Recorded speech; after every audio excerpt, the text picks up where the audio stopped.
I'd like to, before we get started in the agenda, 2 items of business. I just want to remind everyone to please silence your cellular devices. Be reminded that if you wish to speak on an item, we'll have speaker cards up here. Please fill out a card and deliver it to one of the staff members, and they'll make sure that we get it up here and have you coordinated. Be reminded that you're limited. You can speak on any item on the agenda, but you're limited to 2 minutes per item, with the exception of appeals, which we will do with a 5-minute pros, 5-minute against, and then 2 minutes for rebuttal for each side. First item. Second item, I'd like to take an opportunity to wish our parish president a happy birthday, and the legal counsel happy birthday. I think it's tomorrow, right? Saturday? Okay, happy birthday.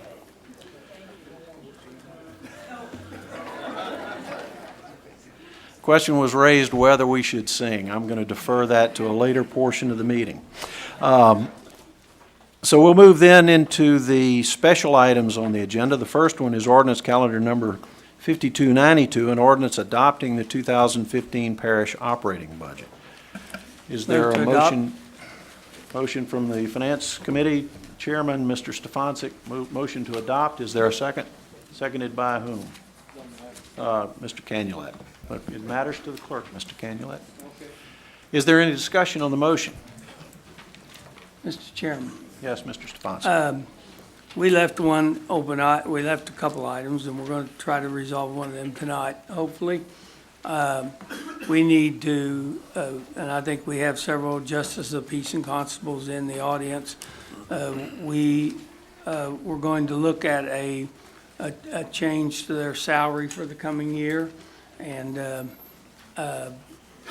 I have the numbers laid out if somebody will tell me what they want that salary to be.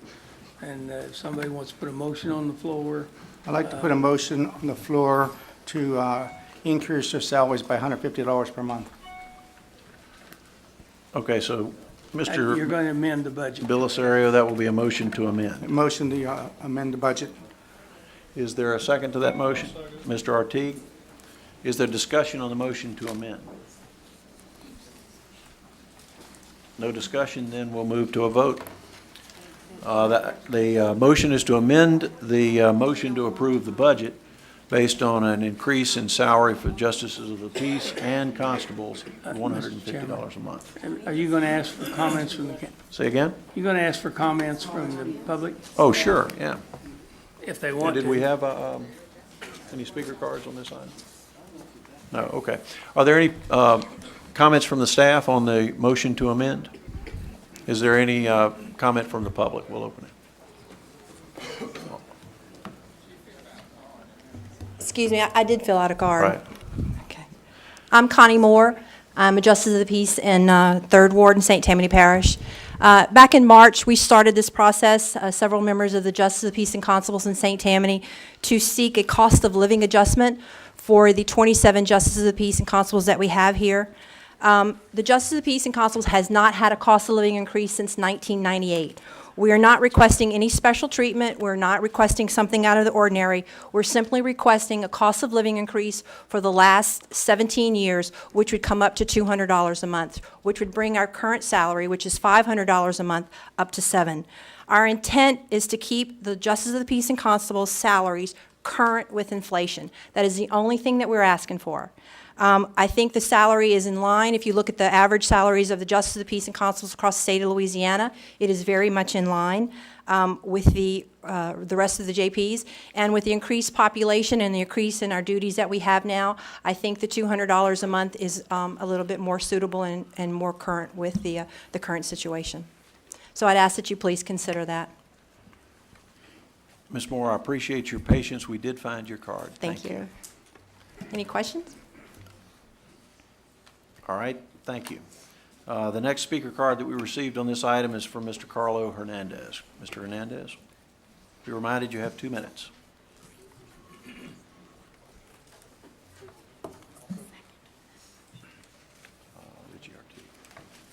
Am I limited to speaking only on this particular portion, this amendment, or am I speaking on the entire budget? No, this would be on the amendment right now. On the amendment? Right. Okay, well, I'll leave that up to your judgment then. Thank you.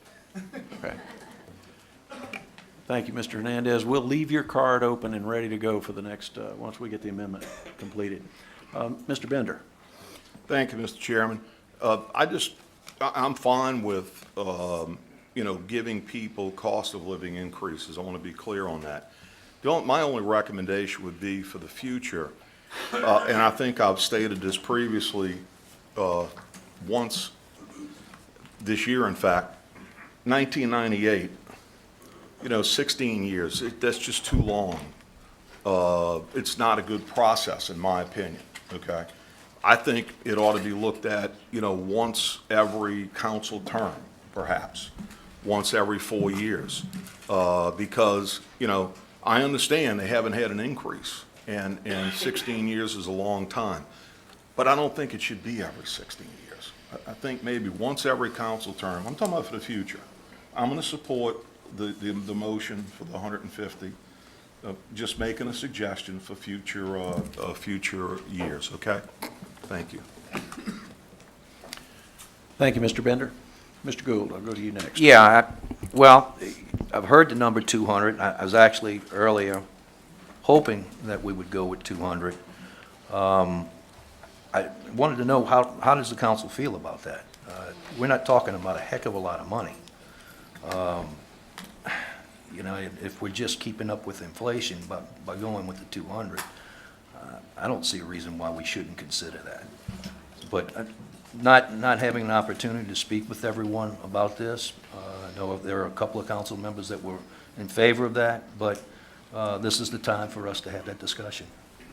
So how do you feel about amending it to 200? Is that a question you're directing to the source of the To the motion, council. Mr. Belisario, perhaps? Yes. Mr. Belisario, I'll go to you. What I would prefer is, I've talked to several council members, and I feel comfortable with the 150 because there are other things that we need to do with this entire process on looking at the number of JPs and constables and looking at the paperwork that gets filed to look at some consistency. And what I like to do and look at the salaries starting in the future that Jerry brought up. And what I was hoping we'd be able to do is form a work group with the administration, some council members, and some of the JP and constables, and put together a package to move forward in the future, and so that everything will be consistent. What Jerry is maybe we look at as a percent type increase like we have with our employees for the JPs and constables. And to me, that's something we can discuss, but not tonight. Again, I'm totally comfortable with the 150. Thank you, Mr. Belisario. Mr. Groby. I too feel that the need is there, and it's definitely time. I have no problem. The only question I have, I think, is of the administration a little bit. Budgetarily, the fund comes out of the general fund? That's correct. Okay. All right, thank you. Mr. Tanner. Thank you, Mr. Chairman. First, let me say, we've worked on this, and I say we, Steve and I, and people that have been coming to the budget meetings. And, we've held this off, trying to decide what is the best thing to do. I was under the impression over the last couple of days that we were going to go introduce an amendment for $200 a month.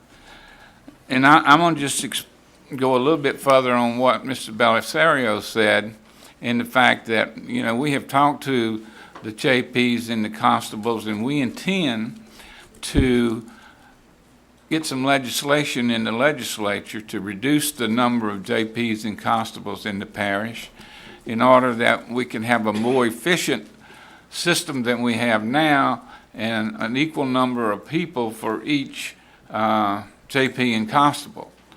So it may not be on one for ward, it may be one for council, one for so many people, one for 20,000 people. So maybe they would draw districts. So I agree with Gene that we're going to have to look at that. But, today is 2014, and 2015 is coming up, and bread is not any cheaper. it's a lot more expensive, and so is everything else. Mr. Chairman, I'd like to move an amendment to the amendment to strike out the 150 and add 200. I'll second it. So we have discussion. Thank you, Mr. Tanner. There's a motion on the floor then that's been seconded by Mr. Sharp, made by Mr. Tanner. Thank you. We've got a motion on the floor then to amend the amendment to raise the increase to $200, correct? Is there discussion on the amendment to amend the amendment? Anything from the administration? Did I overlook anyone in the public?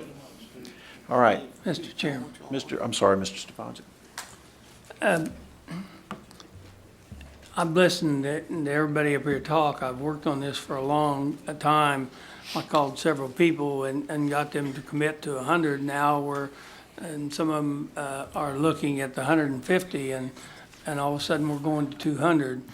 I had a discussion at the Finance Committee meeting with the Justice of the Peace, and in particular, I went over all their records. I got all the records from the state, brought them to our meetings, discussed that.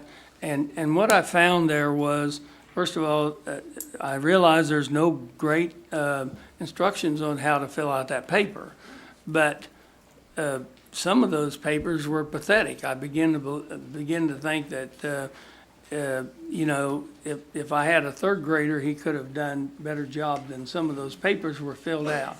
And it was very difficult to understand after that what the kind of salary they're making, what kind of expenses they're charging, and how they're doing, you know, their effort. The second piece of that is that we see constables and JPs that are doing a very good job. There are some out there doing what I think is an extremely good job, and for everybody that's here in the audience understand, when the JP handles a case, it doesn't go to the 22nd Judicial Court, which saves us some money in that respect. But there are still other things that could be done by the constables, and they're not doing those things, and of course, their salary could be increased that way if they were to get out and do some of that work. My contention is that at this stage, the 150 should be something that we look at for this year, and then try to get them on the same kind of a basis with us at some point in time, and also start to reduce the numbers.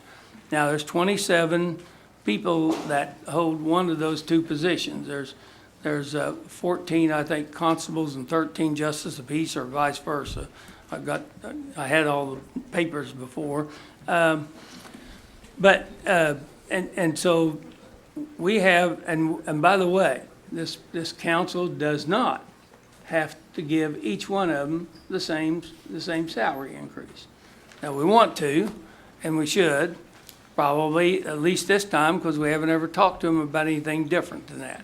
So I was for going, when I started, the 100 and worked for that. Then I'm satisfied that we could do 150. Actually, you could do more than that if you want to, but you're taking out of you're changing the general fund budget. And some people have commented to me, and I'll tell you, some people have commented to me to say, take it out of the reserve fund. Budgeting concurring costs out of a reserve fund is one of the worst ways of doing, of running a parish that I know of. We have some contingencies for some of the reserve funds that we had left over from the Katrina stuff and things like that, and we're trying to work some projects to one-time projects that'll be paid out of that and not be recurring cost kind of items. Tonight, if whatever we pass, I do have the places where I believe we're going to change the budget, and I will do that before we finally adopt the budget. I'll make one more amendment. But I would strongly suggest that we sit where we are and not go to the 200.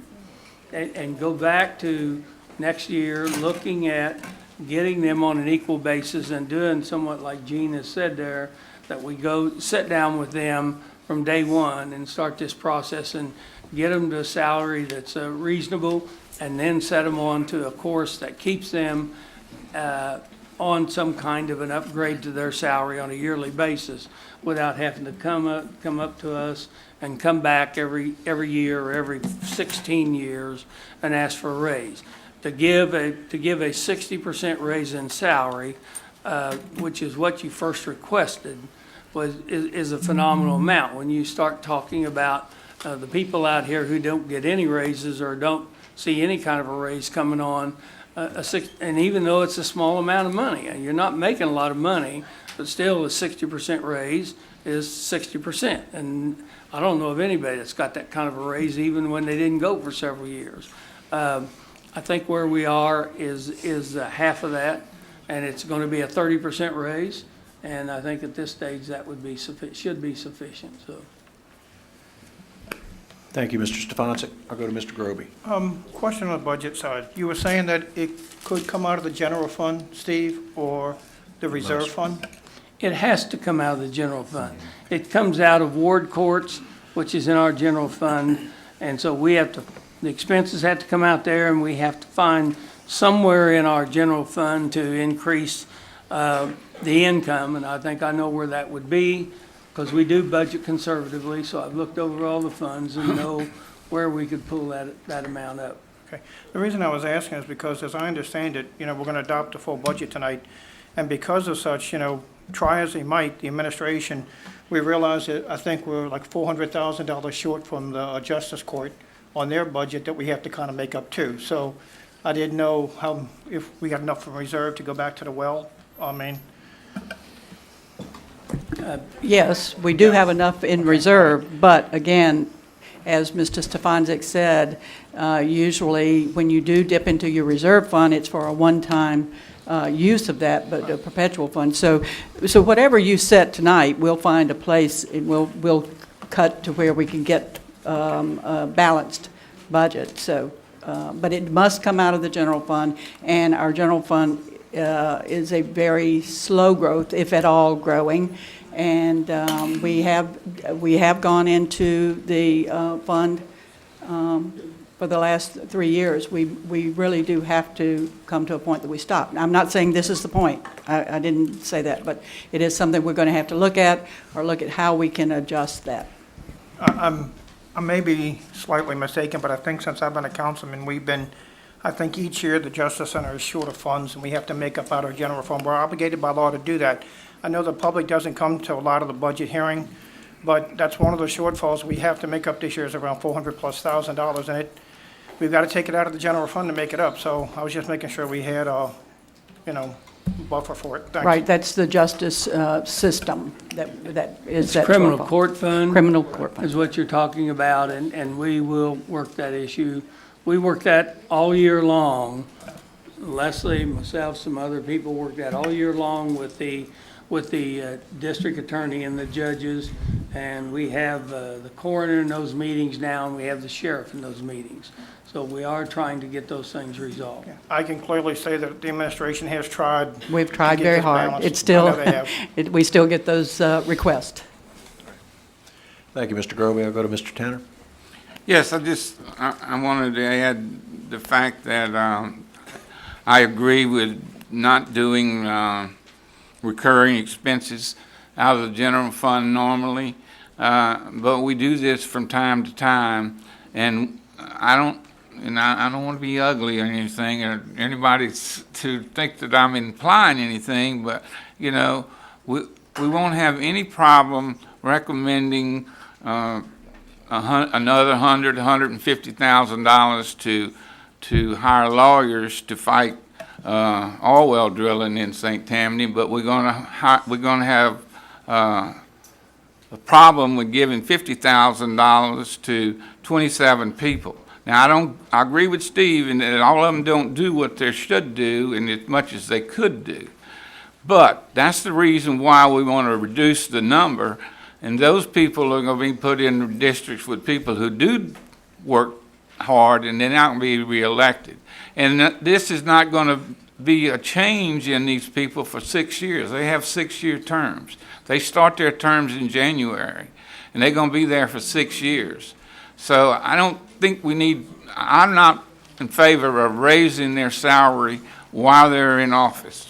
So, that's why I'm asking that we go ahead and give them 200, because that's going to have to last for 6 years. Thank you, Mr. Tanner. Mr. Canulet. Call the question.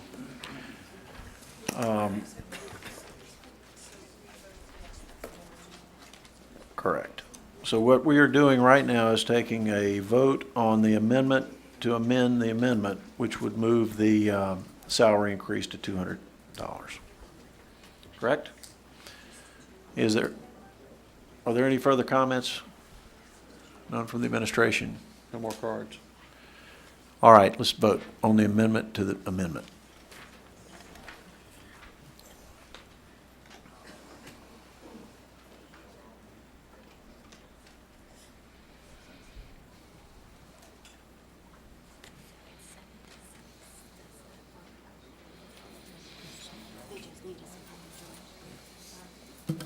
Motion passes, 7 yeas, 6 nays, 1 absent. All right, so that amended the, Mr. Bellisario's amendment. Mr. Parliamentarian, I believe now we can move to the underlying motion that you have on the floor, correct? You did an amendment to amendment, now you got to Right. pass that amendment. Okay, but it's at the new dollar figure of $200. Right, I just want to make that clear. I think you need to clear. She's making notes of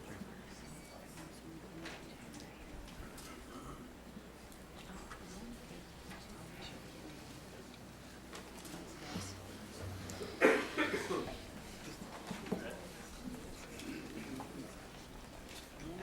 Got it? All right, it should be clear now. Mr. Bender, you wish to speak on the new amendment, or I'm sorry, Mr. Stefanczyk, I misaligned that light, okay. All right, we'll be then voting on the amendment that has been now changed to $200 a month raise per justice, the justice of the peace and constables. Any further discussion on that amendment? None appearing, then please vote.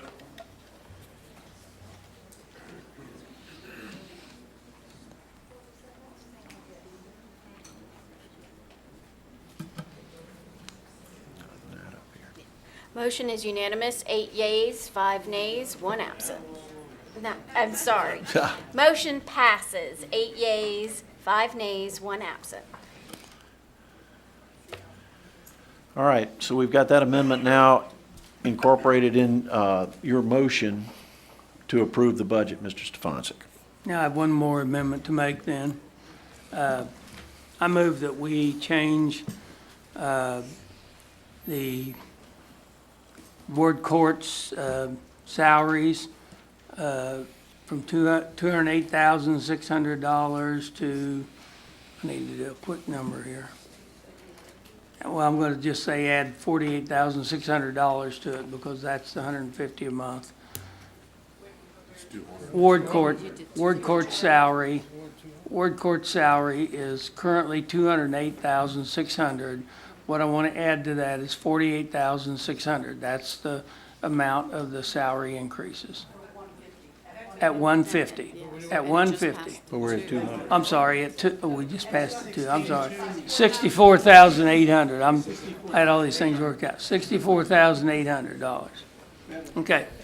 So change that by 64,800, and then and since we have a close to $40,000 surplus in the general fund budgeted right now, I'm going to ask that we take $25,000 and add that to our permits total, which 2013 bought in 1.7 million. This year was budgeted at 1.660. And I'm going to ask that go up to 1.685, and that will put our budget just about even. Okay? But we got what you just made. There's just one little thing I want to make sure. You said the 25, we had a surplus in that account, but we had... No, I didn't. No, Oh, I I'm didn't sorry, say I surplus. misunderstood you. What I said was, in 2013, we brought in a little over 1.7 million. We have conservatively budgeted, which we normally do, and we brought that down. I'm bringing that back up some. I was referring to, I thought your statement on the general fund, that we had a surplus. And that surplus is made up from going into our fund. So I just wanted to make sure that was understood, okay? Right. Our reserve fund, okay. Okay? So if that, Leslie, you got those numbers, you know where that comes from. That should cover it, so, I'm sure we'll have it on the tape, Mr. Stefanski. okay. Got it? I'm sure Leslie's got it. She's got it. He's got it. Mr. Bellisario. Well, since we're going to be looking at the permits, we've had a zoning motions work group going, and one of those is to curtail the amount of motions from the council to the zoning commission, not picking the Mr. Chairman, permit that's not fees. on the motion that's on the floor. I'm just showing a way to obtain the funding for the 25,000. That's one approach to do it. Thank you, Mr. Tanner. Thank you, Mr. Bellisario. Mr. Stefanski, did you have any further comments? I'm done. Anything from the administration? Anything further? All right, any comment from the public on this amendment? All right, then, with the amendment having been stated so eloquently and approved by Ms. Long, please vote.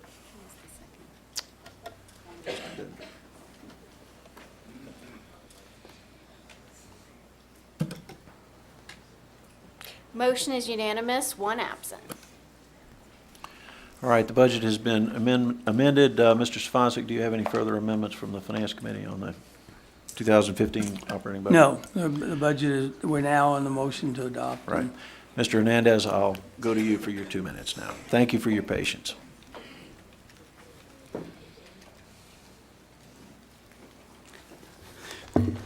Thank you. Caller Hernandez. I attended all of the 2015 budget hearings held by the Parish Council and the administration and found them informative.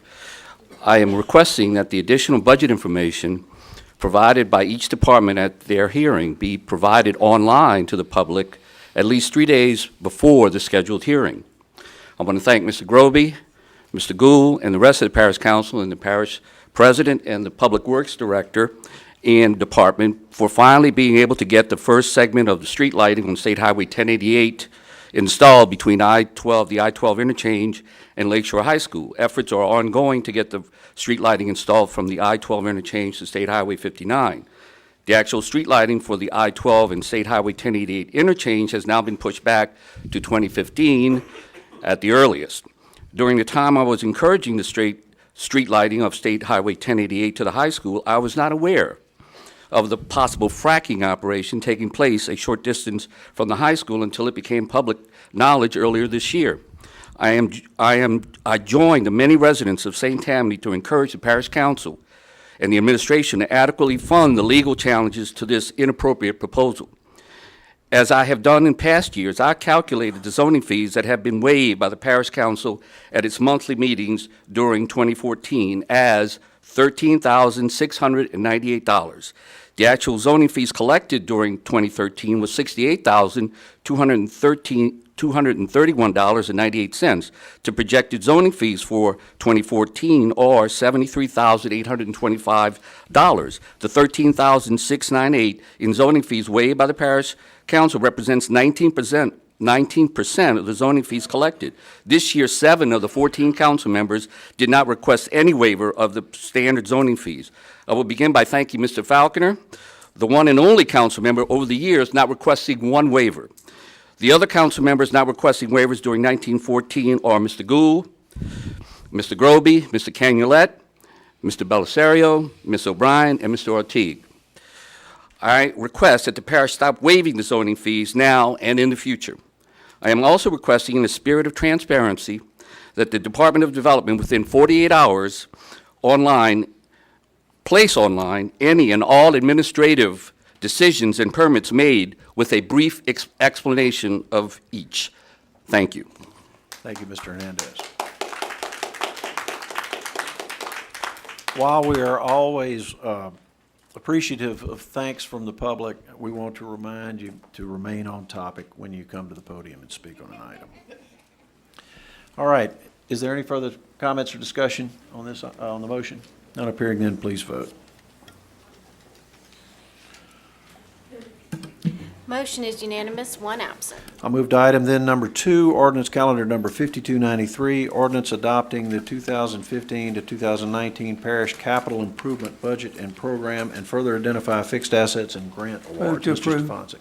Motion to approve by Mr. Stefanczyk, seconded by Mr. Tanner. Is there any discussion preliminarily? We All right. have no amendments to this. Thank you. Mr. Hernandez, I have one card from the public, and that would be Mr. Hernandez. Do you wish to make additional comments, Mr. Hernandez? And try to stay on topic, too, yes. Please. But we appreciate your thanks. And we really appreciate you attending the meetings, and I mean that sincerely. I challenge everyone in the audience that participation in the budget hearings is an important thing, and we can always count on Mr. Hernandez to participate. Thank you. And I would request that, that the public do, in fact, attend, even though you do make it far easier now with the information being online. I'm requesting additional information be placed online, but that's also a big help. Regarding the capital budget, there never seems to be enough capital funds for all the needed projects. I hope all of the needed funds are in place for the Mandeville Bypass roadway to be constructed in 2015, as I understand it, between State Highway 1088 and US 190 near Pelican Park, since no funding is proposed in the 2015 capital program. This roadway was to be immediately adjacent to Forest Brook subdivision. I am requesting a minimum of 25 feet to 50 feet as a buffer area between the actual roadway and the Forest Brook subdivision. The roadway, as you may know, Now, Mr. Hernandez, I'm going to stop you. You got to talk about the budget, not the roadway, please. Well, sir,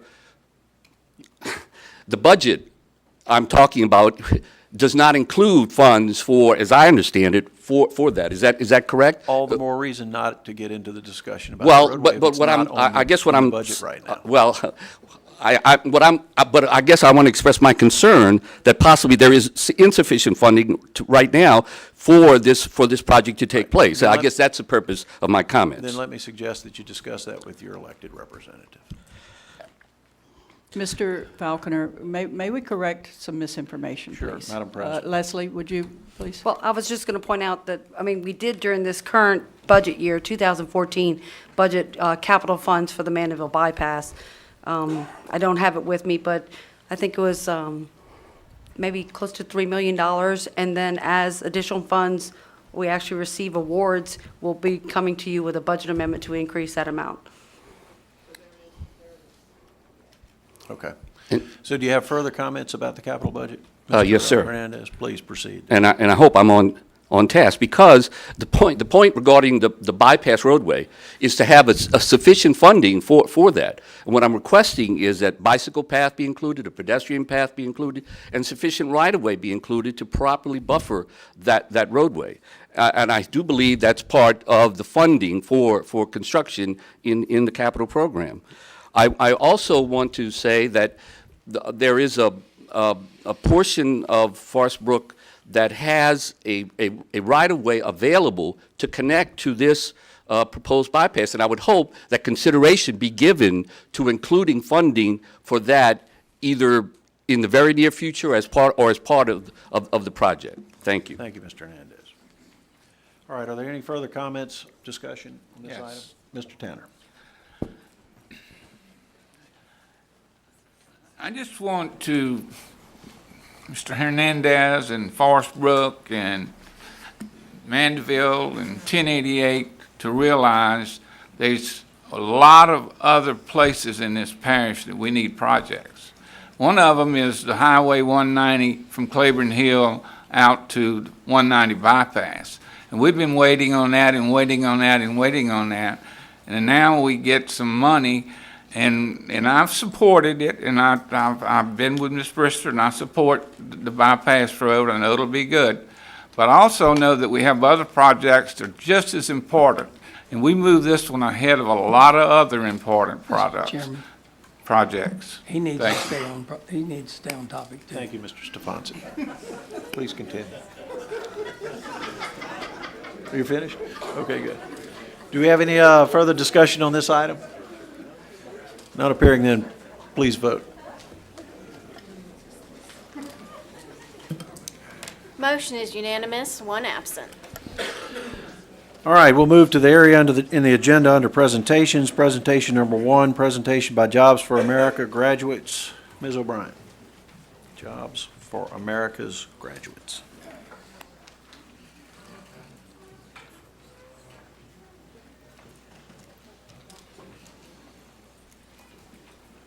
Marty, you want to come up? It's Fountain Blue High. Well, I feel very privileged to make this presentation tonight. Recently, I was invited to attend a JAG, or Jobs for America's Graduates dinner. It was an induction ceremony, and I learned so very much about this wonderful program that works with at-risk youth in our community. And I'd like to introduce to you Mr. Jeff Boren, who's going to tell us a little bit about the program. But let me tell you a little bit about Jeff first. Jeff Boren has been a Jobs for America's Graduate Specialist at Fountain Blue High School since 2009. He had been a volunteer there for 10 years before Mr. Vetrano hired him to work the JAG program, which is in place to help at-risk students navigate their way to graduate with a career plan. Students are selected for the program after a thorough evaluation process, and only 50 students are allowed into the program each year. JAG recognizes outstanding specialists each year based on the status of graduates in their first year after high school. So the program's influence does not stop at graduation, but continues for 1 year after the student leaves high school. Jeff has received state and national awards for the last 5 years as a high performer, and the last 3 years he has been recognized as one of the top 12 specialists in the state of Louisiana and ranked among the top 15% of specialists in the entire country. And it was a privilege to have him be a tennis coach for both of my boys while they were at Fountain Blue High School. So, Mr. Jeff Boren. Wow. Thank you. Thanks for having me here tonight. I got to say that I've had a lot of success with the program, and I think a lot of that is because of the support that I've gotten from my principal, Mr. Johnny Vetrano, and the support of my community. We've had a lot of what we call our JAG partners come in and participate with us, and so the success is not just because not just for one guy. I've had a lot of support. In fact, JAG is way out of the box of what is the traditional educational stuff.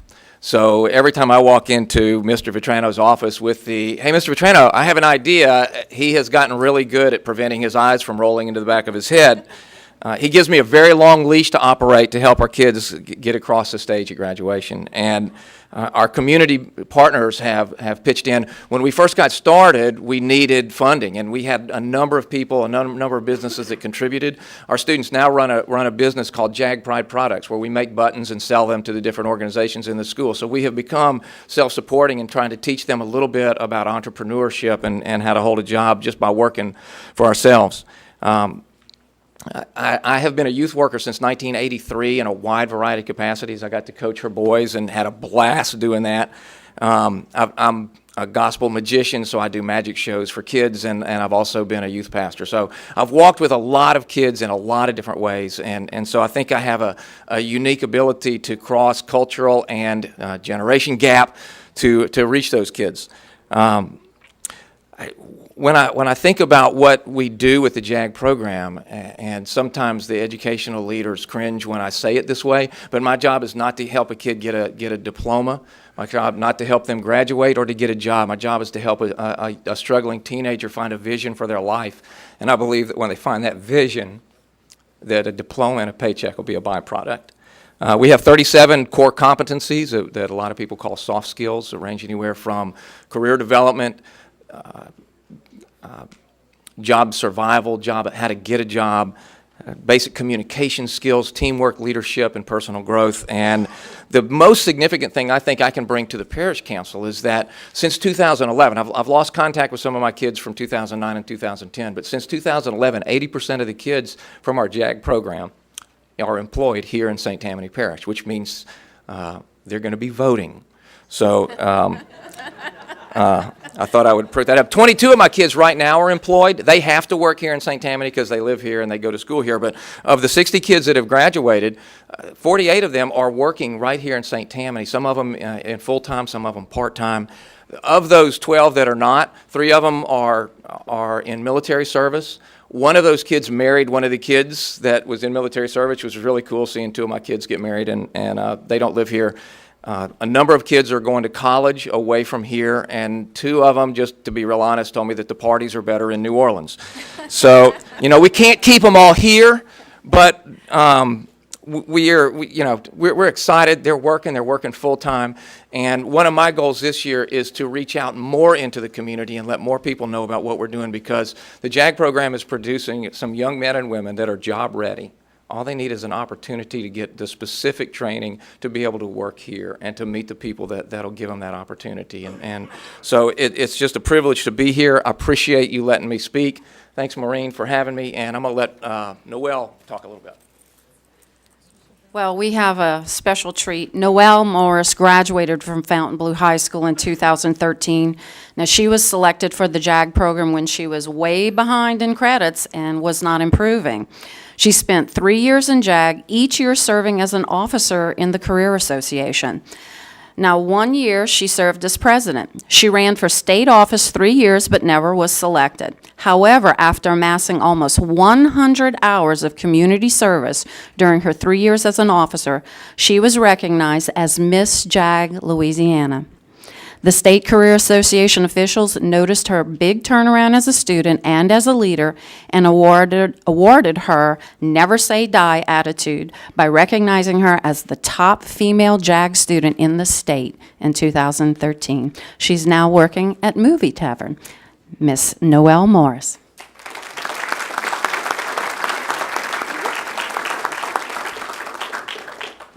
Sorry, I'm a little short. I had to move it. Okay, so hi, my name is Noelle Morris. As she said, I did graduate in 2013, and the real big reason why I did it was for my mother, Diane Morris, but a big part of it was because of JAG. I did have, an upsetting childhood, moving, a couple houses burned down. It was pretty sad, but I was taught by Mr. Jeff not to let anything get in your way if you want to have a better life. So no matter how bad I had it or how bad of what storm was coming, I learned with a few of his magic tricks and a few of the other students. Sorry, it's a little inside joke. I did volunteer to go to an old folks home, and we did a couple magic tricks, and they have the cutest little bunny faces when they see, scarves appear and things disappear in this awesome snow globe trick. So it really meant a lot to me because it really helped me got my life on cue that it needed to be. My dream is to become, I want to become a movie director. And the first thing that I was taught was in JAG about how to actually, edit films. I learned that to make just a little short hour film, that took about 18 hours of work. So yeah. It definitely helped me it's just a classroom to some people. It's just a program for, bad kids who are struggling with life, who are just given this one more chance and hopefully they make it. Well, a lot of us did make it. I still see a lot of my classmates. I wave to them as I go to Applebee's, and they're right there.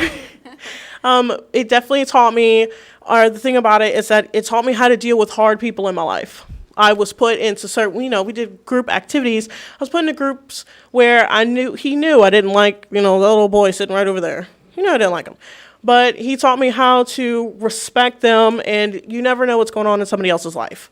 So every time I go to work at Movie Tavern, of course you're going to work with somebody you may not like, but I learned to love them anyway and to work with them and how to respect myself and others. And now I'm about to start actually 2 jobs. I'm about to work overnight at Walmart, so I have a full-time night job and day job to pursue my dream.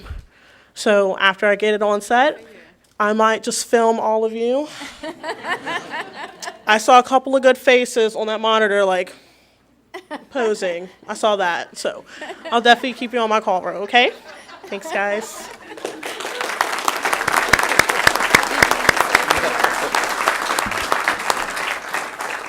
Well, we'd like for you to both come back up here.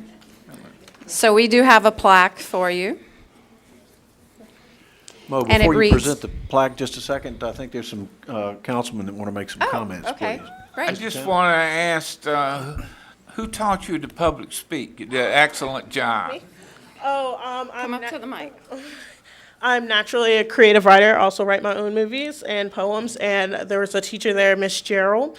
I took her speech class and the help of Jeff Bourne. They both taught me how to publicly speak.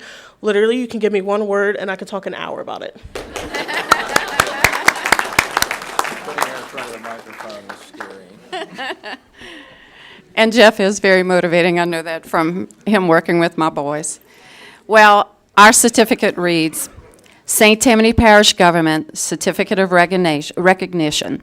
The St. Tammany Parish Government desires to recognize Jobs for America's graduate program at Fontainebleau High School for its success in helping at-risk Fontainebleau High School students navigate their way to graduation with a career plan and having a 100% graduation rate the last 4 years.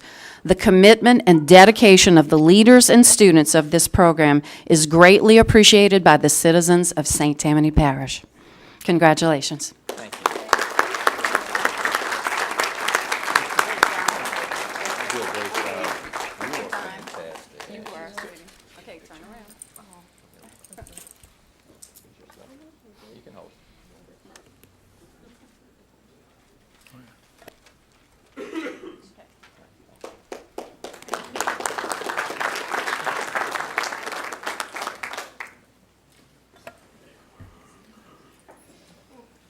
All right, thank you, Ms. O'Brien.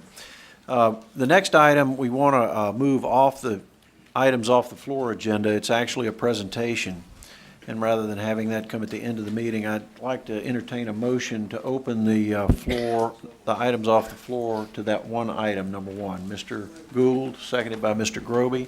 Be reminded that we need a unanimous vote to open the off the floor agenda, so please vote.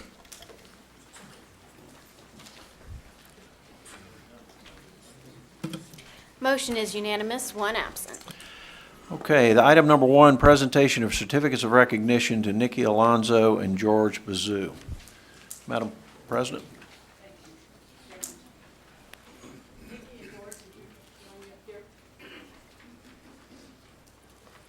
While they're walking up, Councilman, I would like to introduce one of our newest employees also, Lori Ojeda.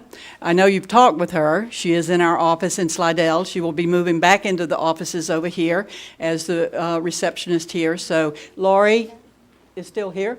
There. This is Lori, so you can put a name to the face. She's doing a fantastic job for us, so I look forward to her moving back over here with us. Thank you, Lori. As you may remember, I'm sure you do, a couple weeks ago, we had a very uninvited, unwanted surprise guest in one of our buildings, which could have created quite a situation. Due to the very quick thinking and very calm nature of these two employees that I'm about to recognize, it was handled in a very professional way, and everyone was very calm. And I would like to read the recommendations to George Bazoo and Nikki Alonso. St. Tammany Parish Government hereby commends, honors, and thanks George Bazoo and Nikki Alonso in recognition of their vigilance, quick thinking, and swift action, and your professionalism, commitment, and dedication to St. Tammany Parish and its constituents. This 4th day of December 2014, we thank you for your service and taking ownership of a situation that could have been very bad. Thank you very much.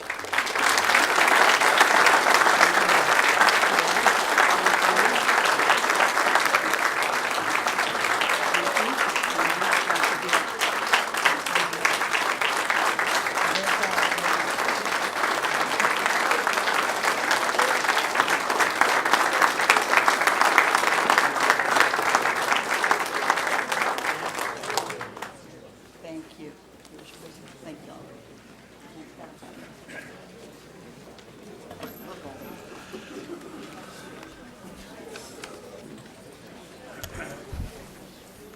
All right, that completes our presentations for the evening.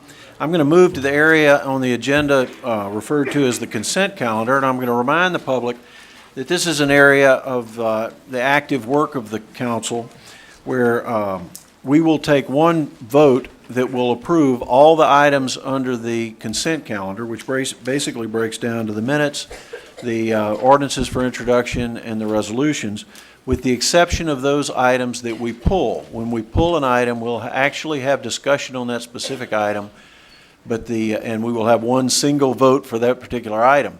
But any item that remains unpulled from that consent calendar will be voted on all at one time. It does include the minutes. We've got minutes from the November 6th regular council meeting. I'm presuming that my colleagues have all had an opportunity to review those minutes. Then I'll list the items that I have so far to pull. The first item under ordinances for introduction is item number 3, ordinance 5313. The next item is under ordinances for introduction is item number 11, ordinance 5321. The third item that I have under ordinances for introduction will be item number 12, ordinance 5322. So we will be pulling and discussing 3 items from the ordinances for introduction. Under resolutions, I have 4 items. The first one is item number 1, C-5322. The next one is item number 11, which is C-4233. Wait a minute. Wait, You read the wrong C number on the first one. let's see what the first resolution is. Hold on. Well, yeah, we just duplicated it from the ordinances for introduction, Madam Clerk. Thank you for that. 4223. So the first resolution will be number 1, C-4223. The next item is item number 11, C-4233. The third item will be item number 12, C-4234. And the fourth item is item number 13, C-4235.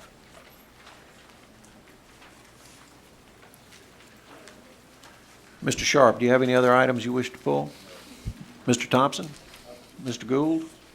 Mr. Tanner? Mr. Groby? Mr. Canulet?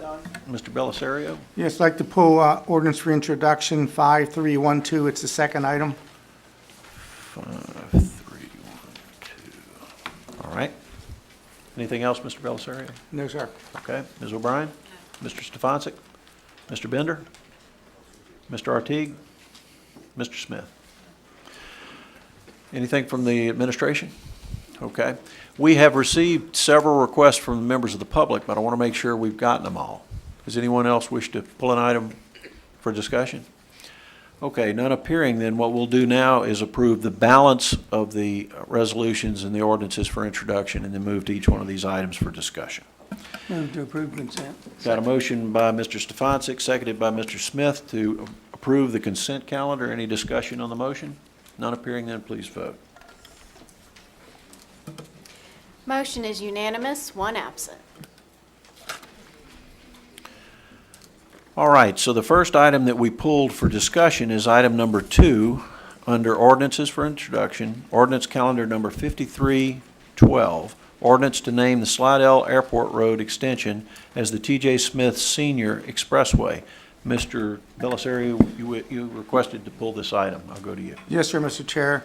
First off, before I read it, I have to amend in the title of it. We have ordinance to name the Slidell Airport Road extension as T.J. Smith Senior Expressway. We have to modify it to put in the word doctor prior to T.J. So it'll read, ordinance to name the Slidell Airport Road extension as Dr. T.J. Smith Senior Expressway. So you make that in the form of an amendment to the motion? Yes, that's correct. Okay. Is there a second to that amendment? Could I get Mr. Gould? So there's a motion by Mr. Belisario to amend the ordinance and a second by Mr. Gould. Is there any discussion on the amendment? Anything from the administration? Do we have any speaker cards on this one? Okay. None appearing. Mr. Belisario, you still have your light on? You have anything further? Yes. Well, I'd like to do, if y'all don't mind that, I'd like to read this ordinance because of the great work Dr. Smith Well, did. Mr. Bellisario, could I just interrupt you just a second? Let's do the amendment first, and then we'll get to the underlying Okay. motion, and Sure. we can do that. So let's vote on the amendment.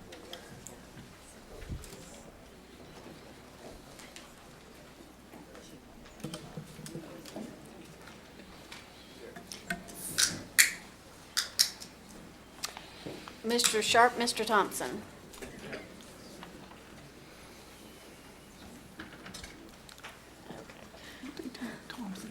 Motion passes with 12 yeas, 1 nay, or not nay, abstention, 1 absent.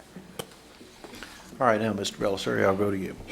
Yes, Mr. Chair, before making the motion to adopt, I'd like to read over this important ordinance. It states, whereas Airport Road currently runs from Interstate I-12 north to the Sligo Airport, and whereas the proposed Airport Road extension, which is currently unopened, extends from Airport Road east to US Highway 11, and whereas Dr. Thomas J. Smith Sr. touched the minds and hearts of all who knew him as he lived according to the dictates of his creator, soul, and conscience, and whereas his philosophy was simple, a better world will emerge if there is equality, peace, and respect for each other as well as ourselves, and whereas he acted as the sole applicant in securing and forging a system of providing quality education opportunities for all the St. Tammany Parish public school children in 1965, and whereas many local job opportunities were established for minorities and women through his relentless efforts and negotiations with local businesses and merchants during the 1960s, and whereas the St. Tammany Parish government desires to bestow a prestigious honor upon a true role model and uncomplicated man of extraordinary faith and wisdom, the Parish of St. Tammany hereby ordains Section 1 to name the Sligo Airport Road extension as Dr. T.J. Smith Sr. Expressway. Section 2, the Department of Public Works is directed to obtain and place the appropriate street signs to so designate the road as indicated above. So moved. All right, we have a motion by Mr. Bellisario, seconded by Mr. Tanner. Is there any further discussion on the item? It's for introduction, that's true. Yes. So we don't need to vote on it, just introduced. Thank you. Thank you, Mr. Bellisario. All right, then, the next item that we pulled is item number 3, ordinance 5313. Wait a minute, when we gonna vote? It was just for introduction. Oh, an ordinance for introduction. I was gonna make a comment. Oh, I'm sorry, Mr. Stefanczyk, Yeah, please. I was waiting for, what I wanted to make sure that everybody understood is we're trying to set the dedication of this road on December the 15th. Hopefully, it'll be somewhere around the 10:30 timeframe. That's what we're looking at right now. And this road has been 15 years in the making and certainly going to be a tremendous asset to that part of the parish. So I certainly appreciate the 2 presidents of this parish who helped fund this thing from start to finish, and hopefully we'll see an area for economic development that we have in that corridor, so that the parish of St. Tammany will be able to grow and we'll be able to provide some jobs along that corridor for St. Tammany Parish. So I think it's a wise investment for us. It's been a long time coming, and certainly I'm honored to see that Dr. Smith will be, the road would be named after him. And we are not referring to the one sitting over there on the end. It was his father, and well-deserved. I just wanted to add my comments. Thank you. Sure. Thank you, Mr. Stefanczyk. Does anyone else wish to speak on the item? Great, then we'll move then to the next item that has been pulled from the consent calendar, which is item number 3, ordinance 5313. Ordinance to extend for an additional 6 months the moratorium on the opening of new streets in Angelic Estates. This item was requested to be pulled by a member of the public, but I need a motion to get it on the floor. Mr. Gould, seconded by Mr. Thompson. Ms. Terry Lewis Stevens has submitted a speaker card. Ms. Stevens, be reminded you have 2 minutes. Thank you. I'd just like clarification on why the moratorium is being extended. If we can recall, this was put under an emergency moratorium a couple of months ago, And at that time, the question was asked what the emergency was for the moratorium to be enacted. And I also did a public records request, which is what I was asked to do. And there was no established emergency that anyone could document, nor was there any established issue related to this moratorium. So I'm wondering what the reason for the moratorium is. Is there one? Does anyone wish to comment on the item? Yeah, Mr. Chairman, I don't concur with Ms. Stevens' thoughts, but that's okay. There are a number of problems. Mr. Barnett, who's the attorney for the gravity drainage districts here, he can probably give you a dozen reasons why there's a problem with that subdivision going further to be developed. Is it documented? Number one, yeah, it's documented.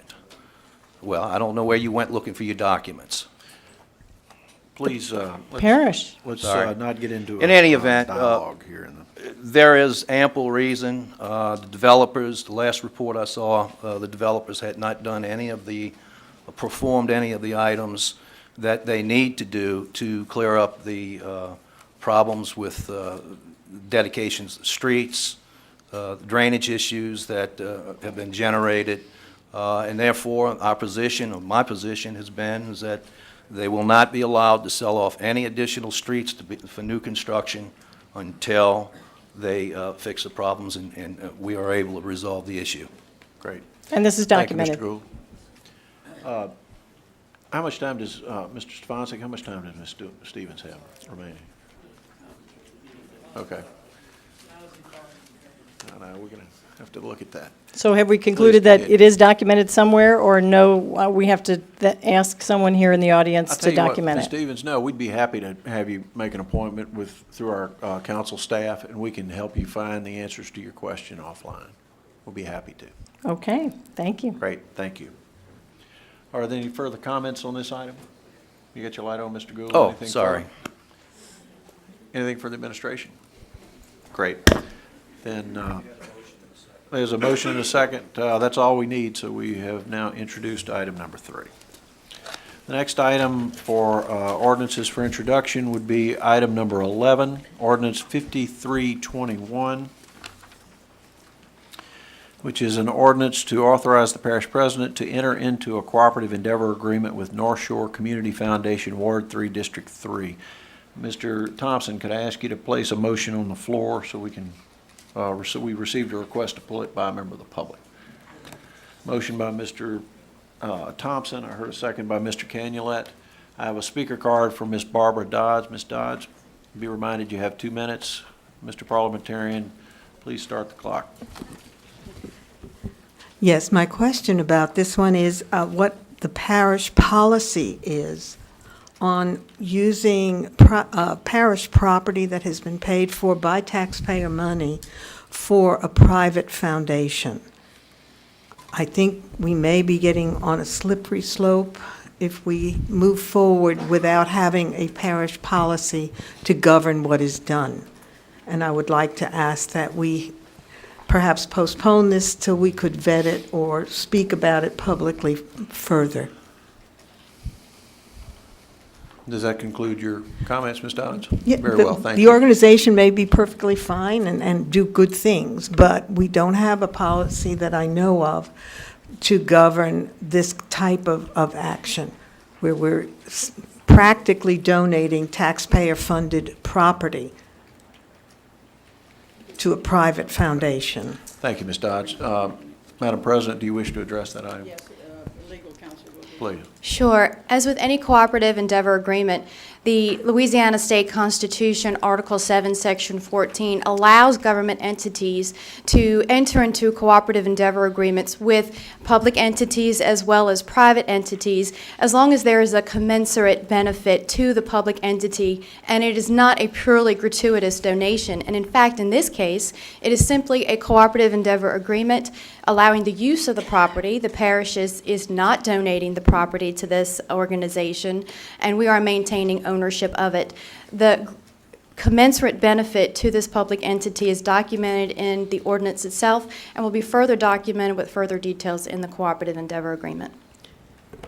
Thank you, Ms. Raveley. Does that conclude your comments, Madam President? Ms. Dodds, thank you. Will that agreement be online? Will that be published before this ordinance is passed? Ms. Raveley.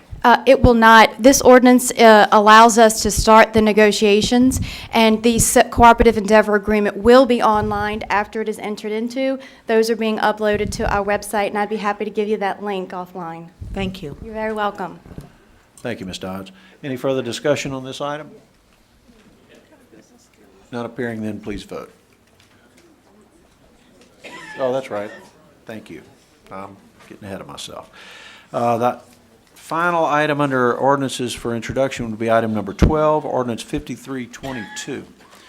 Ordinance calendar number 5322, ordinance to amend the St. Tammany Parish Uniform Development Code by creating section 6.09 entertainment overlay. Mr. Gould, would you? Yeah, I'd move to introduce and then refer to the zoning commission. Right. Motion by Mr. Gould, seconded by Mr. Thompson. I have one speaker card, Ms. Terry Lewis Stevens. Ms. Stevens, be reminded again that you have 2 minutes. Mr. Parliamentarian, please keep the clock. Go.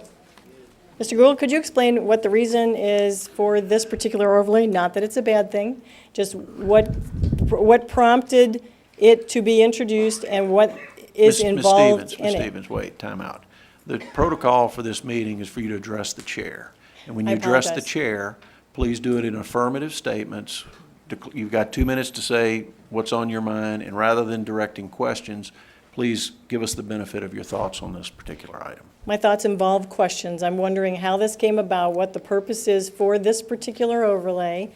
There had to be a reason why it has come up, where other things have come up and not been developed previously. This one now has come up for a very specific reason, obviously, and I'm wondering why in the attachment for tonight's agenda, there isn't a lot of explanation as to why this is being put into play. It has to do with alcohol, but it doesn't have any restrictions or prohibitions, and I just think it should be developed further because they don't address other unsavory uses that might accompany alcohol use, such as adult venues, or it's just not well developed enough at this point in time, I don't believe. So that's my hope, that we'll get some explanation before you vote on it. Thank you.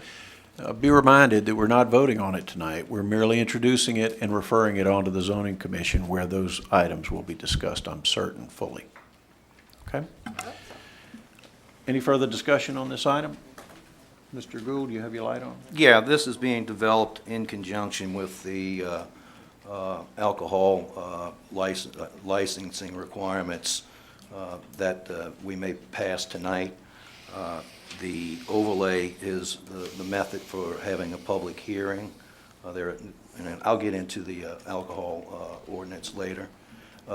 This is merely to be sent to the Zoning Commission so the Zoning Commission and staff can develop a good ordinance. Just trying to get it out there and get it moving. Great. Thank you, Mr. Gould. So we have a motion and a second on that item, so that item is properly... Oh, we've got to vote on the referral, that's true. All right, so we have a motion and did we get a second on the motion to refer? Okay. Then let's vote on the referral to the Zoning Commission. Motion is unanimous, no one absent. All right, then that item has been properly introduced. We'll move then to resolutions. The first one that we pulled under resolutions is item C-4223. Item number 1. Say again. Okay. Resolution CS number C-4223, resolution of the St. Tammany Parish Council to recognize and confirm an administrative appointment. Mr. Chairman, Mr. I would Stefanski. move to remove this from our agenda. There's a motion to remove this item by Mr. Stefanski, seconded by Mr. Tanner. Is there any discussion on the motion to remove? There's no need for this resolution. That's why I'm asking that it be removed. Right. All right, no discussion then, please vote.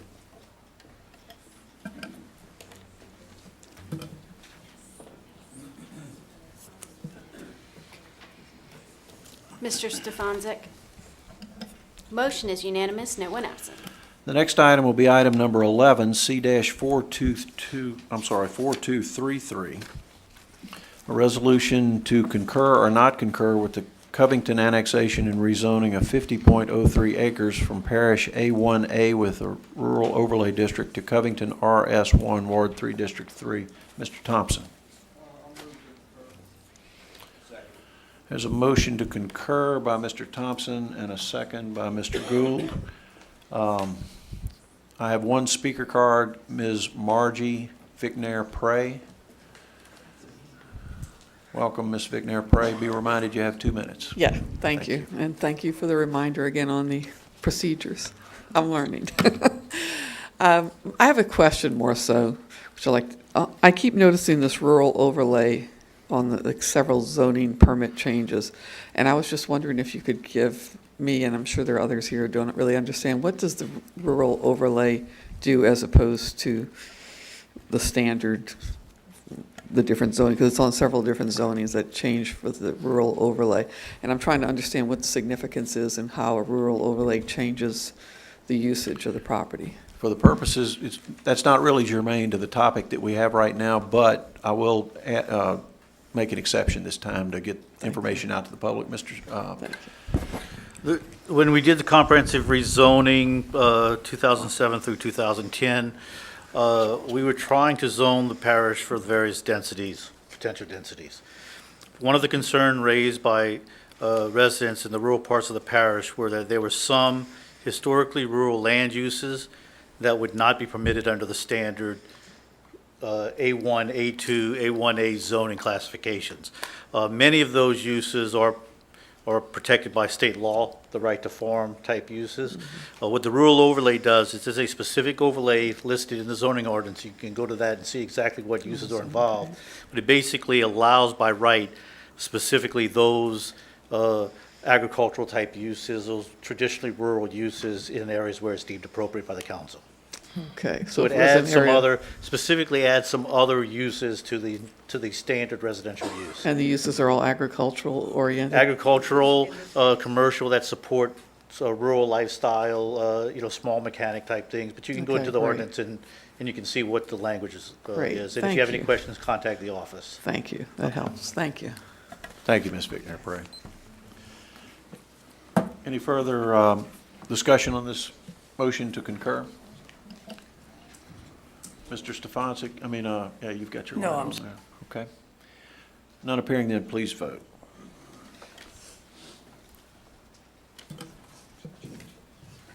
Motion is unanimous, no one absent. The next item would be item number 12 under resolutions, Resolution CS number C-4234, resolution to amend CS number 133052 to make changes to the capital improvement list, parish-wide Fund 300. Is there a, can I get a motion? Motion by Mr. Tanner, seconded by Mr. Gould. So we have a motion on the floor. Do we have a speaker card for this one? I have one speaker card, Ms. Terry Lewis Stevens. Ms. Stevens, you know the rules. I know. Yes, I do. On the page regarding the Fund 300, there's Dove Park Road construction. It starts at 2.25 million and stays at 2.25 million in here. I'm very concerned, however, that in the subsequent number 13, 500,000 gets taken out of Dove Park Road's improvement widening budget. What worries me is there's a very significant drainage problem that has been, the parish has been alerted to regarding the drawings for Dove Park Road. It involves my property and 4 other properties that are adjacent to mine. 4 of the council members have been approached about this. Parish Drainage has been approached about this. Parish Engineering has been approached about this. I brought my own civil engineer to the table to discuss this with the parish. And as of this week, Ms. Rabelais has not responded that the parish is in the process of revising the drawings. So I'm very concerned that the budget will be changed in item 13 to take away the overage, knowing that the bid came in at 1.6 million and this budget is 2.25 million. I want to make sure tonight that the revisions are underway to correct that very serious drainage issue whereby all of the drainage from South Dove Park Road is funneling under the road up my drive and in my front yard. So if I could please ask you, Mr. Falconer, to ask the parish attorney whether or not this is being undertaken at this time, I would appreciate it. Thank you, Ms. Stevens. I'm going to direct it to the parish president and ask her representative as she deems appropriate to respond. We understand your request, and we have looked at your request, and we are also looking at our plans. However, the amount of funding that is in place at this time is adequate for the construction contract that was bid out. We have been in the process of trying to coordinate a meeting with you to discuss this further, and we'd be happy to talk about that further offline. I'm sorry. No, there's no reduction in the 300 account, the capital account funding for this project. The funding that is being moved in the subsequent resolution is a district fund account the funding is being moved. So that 500,000 is still in that Dove Park Road widening account? There's still 2.25 million in road construction funds in the 300 account budgeted for this project. So the revisions are underway, or are they No, not that's not underway? what I said. I said I'd be happy I understand that. to have that meeting with you that we've discussed. No, I asked for that meeting, I asked for confirmation of that this week. Once Thank again, you. Ms. Stevens, we'll set the meeting up with you to discuss that problem offline. That hasn't happened, is what I'm trying to explain. We will see that it Thank takes you. place. Thank you. Is there any further discussion on this item number 12? Mr. Gould, you still have your light on? Any comments? No, I'm sure I'll have to talk about 13. Great, thank you. None appearing, then please vote on the resolution.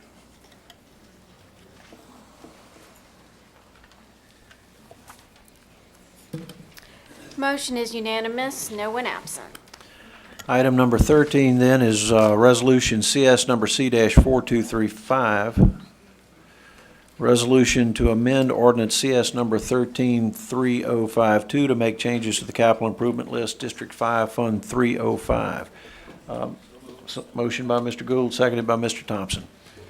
Again, we have one speaker card, Ms. Stevens. Same issue, I just welcome hearing Mr. Gould explain where the other monies have come from and where they're going to go. Thank you. Mr. Gould, do you wish to respond? I'll go to you. Yeah, I don't mind informing the public. The money that we're moving from various projects is number one, district capital money that has been built up over the years. The money is being moved so we can build the Emerald Forest Extension, a road that we've been trying to get put through for about 11 or 12 years. It's actually been talked about for 15. So that's the long and the short of it, and that this has no impact whatsoever on the funding for Dove Park and the subsurface project that they're doing. Great. Thank you, Mr. Gould. Any further discussion on this Yes, item? Mr. Chairman, Madam President. I just want to add and thank Mr. Gould for that explanation. This is something we do throughout the year. When we move funds from a district to the 300 fund, which is the parish-wide. So we move funds that build up in one project to another often. This is not unusual. There's nothing different about this than things we do throughout the year, which we talk with all of you about. Mm-hmm. And Thank you. we do it publicly with an amendment. Sure. Any further discussion on this item? None appearing, then please vote.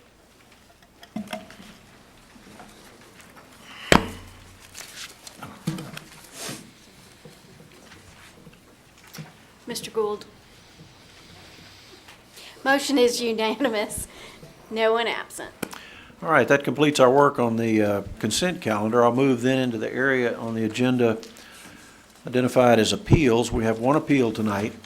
Item number 1, Henry Billiot on behalf of Maroney Land LLC, appealing the Zoning Commission denial on November 5th, 2014 to rezone 1.55 acres located on the northeast corner of Destin Street and Maroney Street, west of Lamarck Street, from A4 single-family residential to A4A single-family residential, Ward 4, District 7. I see the appellant in the audience, so I'm going to remind everyone that we'll have 5 minutes of for the appellant to speak, and then 5 minutes for the opponents of the appeal, and then there will be 2 minutes made available for rebuttal afterwards. So, Mr. Billiot, I give the floor to you. Thank you, Welcome back. Mr. Chairman. Thank you. Thank you. My name is Henry Billiot. I'm representing Tammany LLC. The location of this property is north of Highway 190, if you can recall, where Tammany kind of deads into Destin Street. The property was purchased a few months back because a number of the types of trees on them and the opportunity to do something different and to try to lay out the homes in a manner that would complement the landscape as opposed to just clear-cutting it. Originally, we thought the property was in Councilman O'Brien's district, and she thankfully set up a neighborhood meeting to discuss the project. At that time, it became pretty obvious that the residents I heard from did not want more than 4 houses on the site. It was a density issue. I later found out that the property was in Councilman Groby's district, and he suggested, again, good, that we had another neighborhood meeting. Councilman Groby told me just yesterday afternoon that the residents wanted to hear this appeal tonight, which is why we're here. The property is currently zoned A4, which is 4 lots to the acre. The site is 1.5 acres, which would make it 6 lots to an acre. Typically, that would allow the 6 lots, but we can't fit 90-foot frontages on the lots, so we asked for the A4A designation. Keep the 6 lots and just change the lot sizes. So the issue here should not be density, but the width of the lots and the square footage of the lots. Having said that, I've included in your packet a map of the area, which shows the different lot sizes all around it. Although there are some larger lots, you can see that there's a significant number of very small lots in the vicinity, including the adjacent site. You're attached to the site.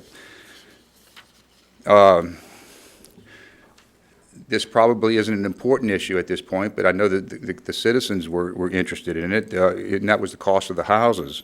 There was a concern that the value of the homes to be built on the site would bring down the value of the existing homes. So at Mr. Groby's suggestion, I had a broker's opinion done of the homes based on the value of the lots done at the time.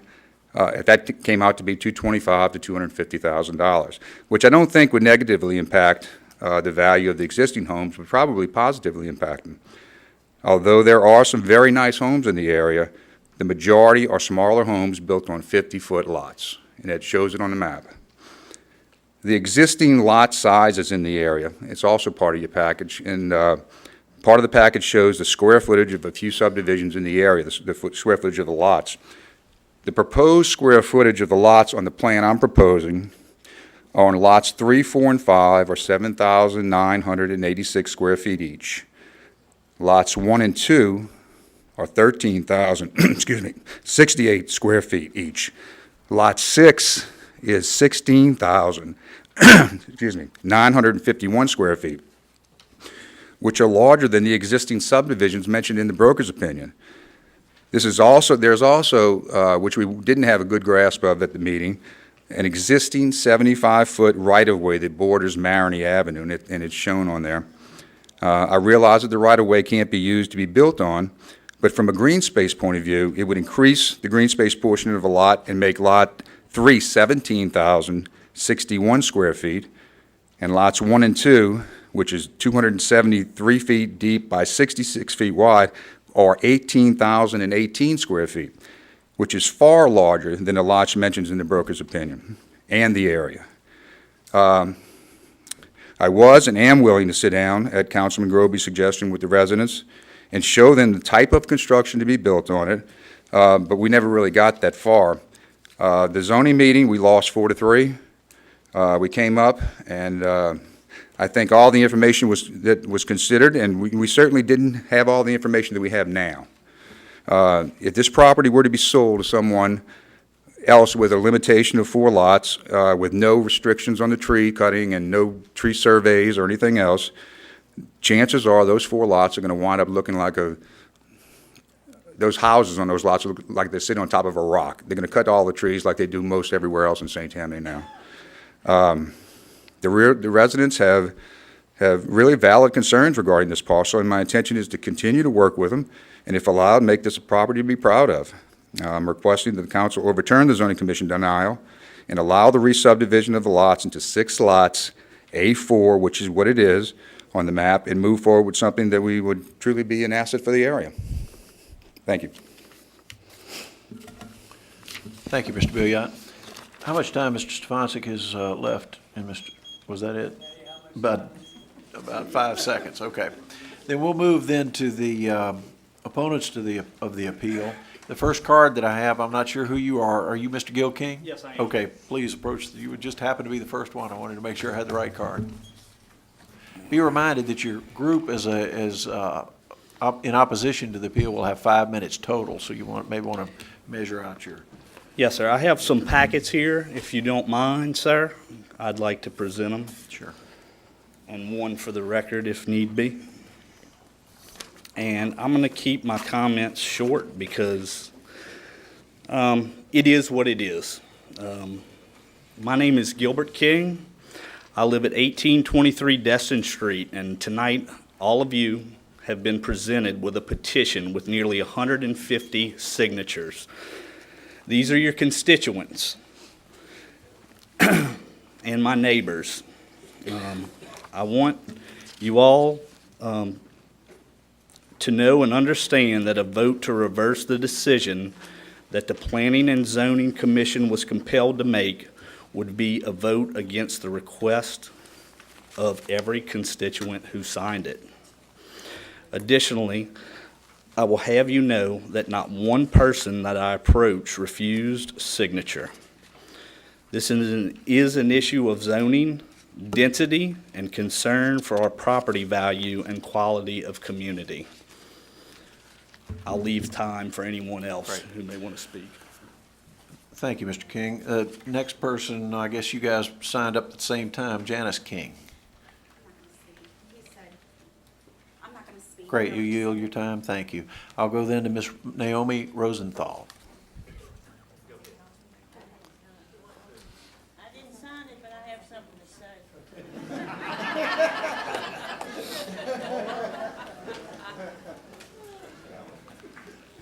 I like to say I've worked all my life for this property. Most of the people in our area has done the same. Our property is worth a lot. I have 300 feet frontage with, let's see, with 300 by 190 deep. Our homes are very valuable. Right across the street, we look at this beautiful piece of property that they want to destroy. We have I've counted 5 live oak trees in there. Does that matter? We must have a rule, some kind of ruling on oak trees. I have 4 on my house, right on my property, and they're over my house. I couldn't build another house on my property. So what are we going to do? We're going to take a loss for somebody else to make a profit. They coming in here and going to cut all the trees out? If they do, in order to put 6 houses there to be, but we're not going to go along with that. I've worked all my life. Everybody out there has done that, and we have some good, beautiful property. And we're going to let these people come in there who have a little power and take over our property, and the value will be gone. Only thing we can get from them is how much they would have to put in there, like pasteboard or hardboard property, the property that they're going to build in there. Where do we come in? Do we have any say? We've gone before, I don't know how many people, trying to get somebody to help us. And we're going to let these people come in and tell us what we're going to do. I've been out there many, many years. And the people before me, generations of people have moved out there out of old Mandeville. And they've built generations, they've had generations of people, of their families, who've come out there and they've built, and they all have big pieces of property. And what are we going to do? We're going to lose because 2 or 3 people who have a little something that they can come in and take away our property, the value of it. Thank you, Ms. Rosenthal. I'm just going to suggest to you that there are other people that wish to speak on this item, so we appreciate you being here. and We have taking some time. others that going to say? Yes, ma'am. Okay, that's good. Thank you. The next one is Mr. Ron Baxter. Mr. Baxter? How much time is left, Mr. Stefanczyk? 1 minute and 54 seconds. Great. Just be aware of the time, Mr. Baxter. It won't take long. I just want to make a comment that when we were getting the petition signed, it was quite clear that there wasn't anybody that lived in the neighborhood that wanted a zone change. A lot of the residents and your constituents thought that it was over with. And when the builder filed for the appeal, they were upset that they weren't notified about it. But that's not what I'm here for. I'm here to just let you guys know that the residents and your constituents are completely against changing the zoning. The builders mentioned several times the lot sizes and the different various lot sizes that they have in Mandeville. Well, that's part of its character. It's always had different lot sizes. But it doesn't mean that we want another builder to come in and change and make smaller lots and condense these houses to increase the density. So that's all I wanted to say, you guys. Please take that into consideration when you make your vote. Thank you. Great, thank you. I have one final speaker card. How much time is left, Mr. Stefanczyk? 1 minute and 3 seconds. 1 minute, 3 seconds. Ms. Margie Vicnair-Prey, please approach the podium. Yeah, hi, Margie Vicnair-Prey. I live in Lacombe, in fact, Mr. Grovey's district. I attended Ms.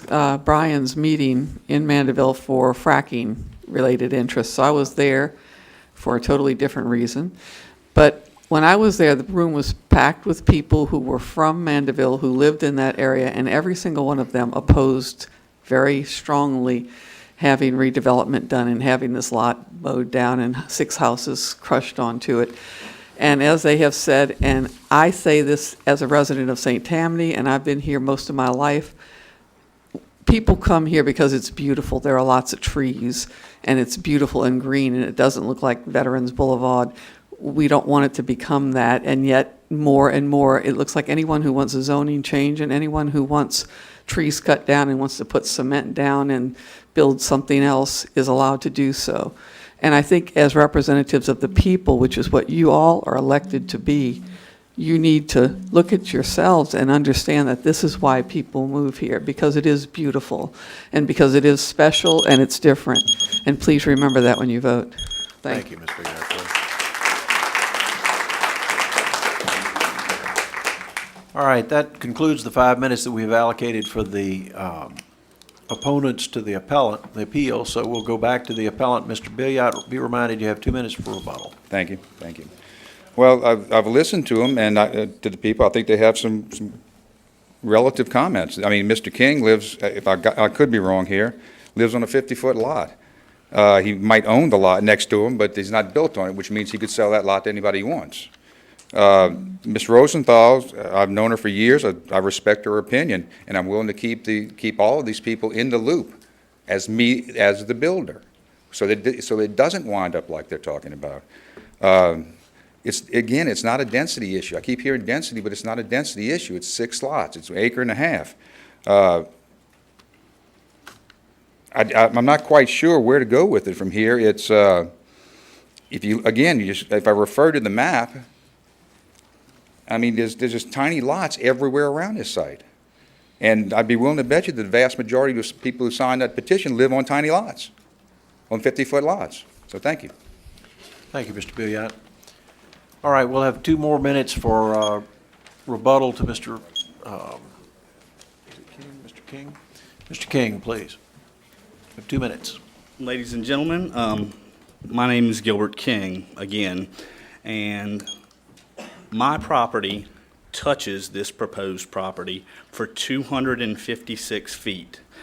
The frontage of my property is 115 feet wide. So that's just for your knowledge. Thank you.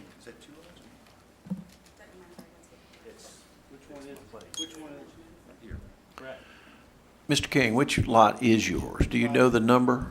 Because we've got a diagram up here and they're trying to find it. Well, it's shown here as lot 1 and 2. To the easternmost side of the area that is shown in gold. It's the easternmost side of this square. Does that answer your question? You got it? Okay, thank you. Mr. Baxter, there's still time left. Mr. Stefanczyk, how much time do they have in the rebuttal? How much time do we have left? It in the won't take rebuttal? long, sir. I just want to make sure to give you all the time that you have left. He's the What side is he on? opponent to the appeal. They have a minute and 40 seconds. Minute, 40 seconds. All right, thank you. I just want to remind the builder that when we were getting the petition signed, everybody that lives in that area is well aware of the lot sizes and the variance of lot sizes. But the big concern is they didn't want 6 houses crammed on this particular plot property.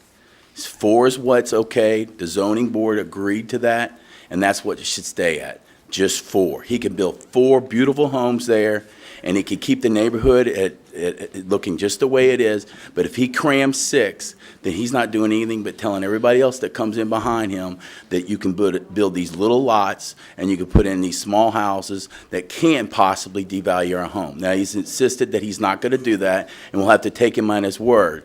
But the bottom line is the people in this area do not want 6 houses or 5 houses on that lot. Thank you.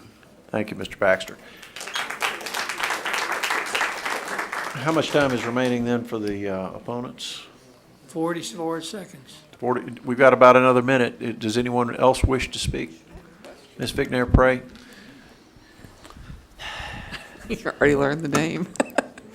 I have a question. When I was at the meeting with Ms. O'Brien, something was brought up about there was land that was dedicated as a street because part of the property is a street that was never built, and that it was unsure whether or not that was going to be part of the development. And I'm just wondering, did the parish give this property away, or what's been done with the parish rights to the street area? He was referring to the right-of-way, and he Right. mentioned that in his comments. So he has recognized that there is a right-of-way issue there. So along that can't be Maroney. built on, right? No, ma'am. Right. It could not be. So it's actually going to be a smaller, or is the piece of property that he's going to build 6 houses on smaller than the area that includes the right-of-way? So it's the area without the right-of-way? He would not be allowed to build on the right-of-way area. Okay, thank you. Great. Mr. Stefanczyk, is there time remaining for the appellant? 1 minute. Great. Does that exhaust the time for the opposition? 18 seconds. Okay. Anyone want to take the last 18 seconds, 20 seconds? We can maneuver it around if anyone wishes to speak. Ms. Lewis Stevens. I just want to remind the council that rezoning is not a right of a property owner. The right you have is to request for a rezoning, but for it to be granted is not your right. Thanks. Thank you, Ms. Lewis Stevens. Then I'll go to the appellant, Mr. Billiot. I believe you have 1 minute left. I'm not rezoning. The property is zoned A4, period. That in A4 on 1.5 acres is 6 lots. Would you like to clarify that issue about the street right-of-way Sure, also? sure. On the Maroney side, I think on the Maroney side, where it hits Destin, there's a 75-foot parish right-of-way that heads north. That's not part of this property. It's just the facts. They just don't have the facts. It's not part of this property, and all it would do would be green space unless the parish came in and wanted to put a road there or something else, which is exactly what these people just north of on these other 50-foot lots, you can see that they built their houses right up against the right-of-way. Thank you. Thank you, Mr. Billiot. Then I'm going to declare that the public hearing has been closed. And I'll go to comments. Mr. Stefanczyk, you have your light on. Did you want to start? Mr. Canulet. You wanna get a, okay. I was looking for, Mr. Groby, did you wish to start? Okay, there we go. There you go. I've walked the area, talked to many of the neighbors, looked at the lot. There was some original confusion about what can or cannot be built on the right-of-way. The only things that can actually put across the right-of-way are entrances to the property, such as driveways. Am I correct, Sydney? Thank you. In speaking to the neighbors and seeing it, no matter which, at first I tried to hold a second meeting, tried to get everybody to understand if it was possibly to only go down to 5 lots versus 6. There was no support for this. It was unanimous that they agreed with the zoning denial and they would like to keep the neighborhood at 4 as it is now. And in the face of the discussion that's tonight, I cannot see really that we have much choice except to uphold the commission's denial, and I move to do so. Okay, there's a motion then to concur with the denial. Is there a second to that motion? Seconded by Ms. O'Brien. I'll then go to discussion on the motion. Mr. Canulet, I believe you yielded a second ago. Thank you. Sydney, I'm going to need your help on this. I'm having trouble understanding exactly what y'all are looking for. As of right now, tomorrow, he can put 6 lots on this property, the way it is zoned right now. Is that correct? No. How many can he put? I believe it works out to be 5 because you have a minimum lot 5? frontage. Or maybe 4. We haven't run the numbers. Because of the minimum lot frontage of 90 feet, when you go to A4A, you have a 60-foot lot frontage. So you have to account for both. It's not a simple density formula, it's also lot frontage. What normally happens if you don't have access to all your lots, but you make the density work, you build a road to get into it.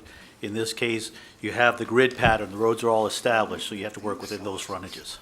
So for what he's asking for is this A, I believe it's the A, would allow him to maneuver the acreage around the trees and other parts of the property that he feels is pretty and looks real good and is going to help sell homes. Versus that's versus the testimony. way right now, if we just come in and does a normal plat type development, we could be taking just about every tree off that property. Is that possible? Yeah, I mean, there's no regulation that would prevent him from removing the trees. He's indicated he has a plan that could lay out 6 lots if he can get 60-foot frontages. Right. So there's a chance that he can get 4 to 5 lots and take just about almost every tree out. Possibly, depending on how it becomes laid out. And what he's talking about on the right-of-way is, we see this all the time. The people, they build sheds on our parish right-of-ways. They just, what he meant to sell y'all was that it's just gonna add extra space to the lot, because if it is a right-of-way, unless the parish comes in and puts a street or something in. So that piece is never gonna be touched unless the parish comes in and puts a street in. But I don't think we're gonna do that. As pretty as a property as everybody's saying, I don't understand why y'all were willing to take a chance and really just tear into this 1.5 acres. I mean, it's, what do you have to lose to sit down or table it 1 month and try and sit down and look at what you could possibly have before you get what the parish says he could have? It just makes more sense to me that way, and then everybody would win. It could be 5 houses, it could be 6, I don't know. I'm just saying, as pretty as the property is, and as pretty as the area it says, y'all say it is, depending on how this property comes in, it could be just whacked. And he could sell it to someone that can come in and whack it. So, I'd like to urge y'all to try to figure something out before you just dig your heels in. So, but, that's what I'm gonna encourage. So, thank you. Thank you, Mr. Canulet. I'll go to Mr. Bender. Ms. Rosenthal, just a second. We're not even on the record just yet. Mr. Bender. Yes, as always, I like to get educated, and so I have a few questions, Mr. Chairman. Can I address them directly to Sidney Fontenot? Please. Okay. Sidney, have you seen this map here? I'm familiar with the area. I have similar maps. I haven't seen that map. Okay. And I noticed that I noticed that some of the lots laid out here, some are larger, like for example on Henry Clay. Some across the street on Henry Clay appear to be a good bit smaller.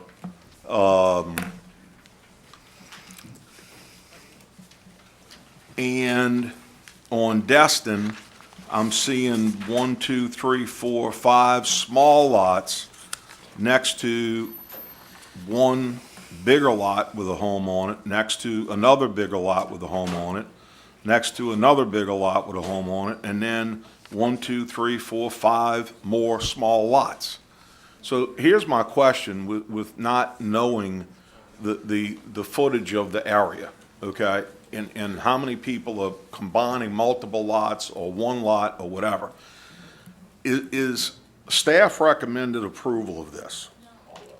Well, I'm looking at what it says. The staff recommends that the request for an A4A single-family residential district designation be approved, okay? My question is there a mix of 50-foot lots with a home on it, 70-foot lots with a home on it, anything in between, 90-foot lots with a home on it? My home is 90-foot frontage, but 2 homes away from me is a 60-foot frontage. Now, that's not relevant to this. I'm just saying. I live in an area that the sizes and the fronts of the lots are different, okay? Can you answer that for me? Yes, sir. The subdivision call laid out in the probably first 25 years of the 1900s, it's called Town of Mandeville Subdivision. It's not actually the city of Mandeville. Okay. It's a subdivision called Town of Mandeville Subdivision. It stretches essentially from the Tammany Trace to the bayou at the edge of going out towards Big Branch. That plat is a hodgepodge of entire squares that are one parcel, or squares that are all 50-foot lots. Some are mixed and matched. This particular square has 2 quarter-square tracts of land in the original 1908 plat and a bunch of 50-foot lots. So half of the square, the block, was 2 lots, and the rest of it was 14 lots. So and that whole area is mixed like this. Now what you have is over time, people have bought 2, 3, 10 of these 50-foot lots and built on those, built single houses. So yes, you have very much a hodgepodge of different size houses, different size tracts of land, that mixture. If you look on your aerial photograph to the west of the property, towards Highway 59, you have a lot more smaller houses on smaller pieces of land. To the east, to the right side of the photograph probably, you will have some larger pieces, some undeveloped pieces, and you're right on that line. That's what's made part of this decision very difficult, where you have the staff recommending one thing, the commission doing another thing under a split vote. It's one of those transition areas. And so it really is a decision to be made, and it's a difficult decision. But that's why you have that mixture in these older, a lot of record subdivisions, particularly when they created them, where they're not all 25-foot, 50-foot lots. Hellenberg is consistent lot sizes. Almost the entire thing is, I believe, 25, 30-foot lots, and we've combined them into 2 into building sites. Whereas Town of Mandeville subdivision, north of Highway 190, between the Trace and the Bayou, is a mixture. Some may be an entire block, like I said, 300 by 300, 400 by 400, that is one legal parcel, has never been subdivided. Others may be 28 lots on the same piece of property, same size piece of property. And so, yeah, it is very much a hodgepodge and mixture of building types, building sizes, building ages, and lot sizes. And Mr. Chairman, if I could follow up. Sidney, I know you're familiar with down from me off of Lopez, okay? That was all lots of record at 25-foot lots, deep by 110, some by 125. Some people have bought, 4 of them together over time and created a 100 by 125-foot lot. But then the house next to them is on a 50 by 110-foot, 25-foot lot, The one next to them might be 75 by 125. And I've got that very, very near me in the unincorporated part of my district. I mean, is that what you're kind of saying the layout is in this area? And that's in the early part of the 1900s. That's how it was marketed. It was laid out in a very similar pattern to New Orleans. Grid pattern, 350-foot blocks, a lot of small lots. If you could afford three, wanted 3 lots, you bought 3 lots, you built on your 3 lots. If you could only afford one, you bought one, and that's how it was marketed, and that mixture of uses and housing types resulted from that pattern. Okay.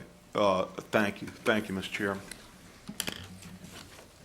Mr. Smith, I'll go to you next. Certainly, and just as Mr. Bennett, I just have a question relative to information, and that has to do, if I may, with Sydney addressing, if you can, what was the rationale of the zoning commission in there? What was the compelling argument for them denying this request? If you, I think it was, their decision was actually converse of that. There was no compelling argument to go to let more lots go.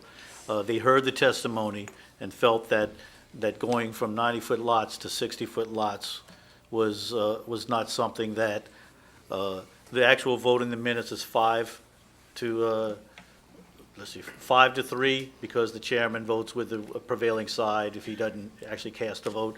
The actual vote that appeared was 4-3, so it was a close decision. And there was a decision whether or not they should allow the extra density in the property, on the property. Thank you, Mr. Smith. Mr. Grovey, I believe you were next. Thank you, Chair. I'd like to direct some questions to Mr. Sure. Sydney, when I toured the area, I have noticed particularly the condition of the ditches and the drainage in the area. With these 6 lots, if they were to be approved, is he going to need some kind of a retention area or retention pond on that parcel? The whole water? I don't believe that he would, but I can be positive. We'd have to see what the plans are and what goes into the actual ditches, make sure he meets standards. It would depend on the engineering presented to us. Yeah, I mean, if he meets the standards, that's the engineering standards that say he has to provide one, he would obviously have to provide it. We'd require it.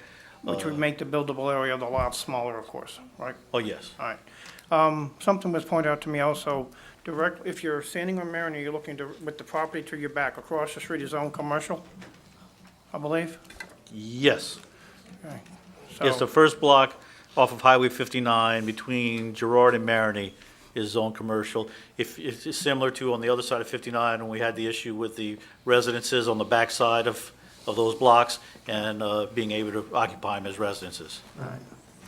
But I was concerned about the drainage because I was looking at the lot. I say there's just basically 2 ditches where that water's going to drain to, which is also going to impact the neighbors to the east and to the north, I think, the way the water drains based on what I've seen. But I didn't know if there was going to be a retention pond needed for those lots themselves. Yeah, we just have to make they'd have to make a presentation and comply with parish ordinances. This is. Ms. O'Brien, you had your light on a second ago. Did you want to? Well, Councilman Grovey kind of asked some of the same questions I was going to ask, but I was going to make a point. They are talking about the variation. I mean, I know we're looking at a map, but just to be very fair and honest, north and east does have a lot of smaller homes, but you can't see as much on the south and west. There are larger pieces of property there that this particular map doesn't capture quite as much of that. So they are correct, it's a difference, but it's a totally different setup of lot structures and sizes to the south and west as opposed to the north and east. And you don't see as much on the south side on the map. Very well. All right, is there any further discussion on this item? There's a motion and a second, a motion to concur with the zoning denial. So I'll go ahead and vote. Please vote.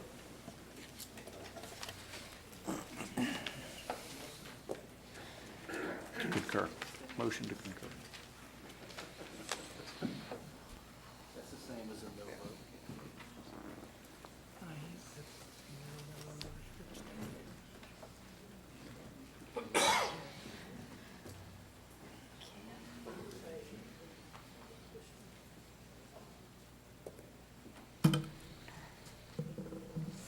Motion passes with 9 yeas. With a correction for Mr. Belisario, it is 4 nays. He abstained and no one absent. All right, then the motion passes to concur with the zoning commission. We'll need an adoption of a resolution. Is there a motion? Wait, 1 second.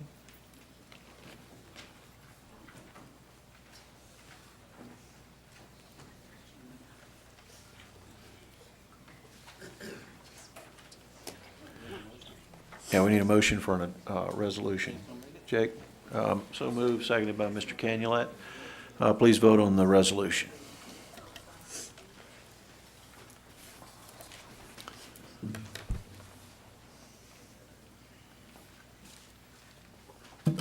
Motion passes, no one absent. All right, we'll move then to the section of the agenda entitled Ordinances for Adoption. The first item is ordinance calendar number 5170, ordinance to amend the Parish Unified Development Code regarding MD1, MD2, MD3 relative to buffer, setback, and height regulation. Is there a motion on this item? Mr. Chairman, I believe you received an email from the chairman of the North Shore Business Council requesting that we postpone this Yes. so they can work further on it. So you want to make a motion to postpone. Right. Seconded by Mr. Thompson. No discussion on the motion to postpone, so please vote. Excuse me. Are we postponing indefinitely or to a time certain or what? Till next month, 30 days, or till the next 30 days, regular next- scheduled meeting. Because we're actually going to meet the second week in January, so it will be postponed to the next meeting.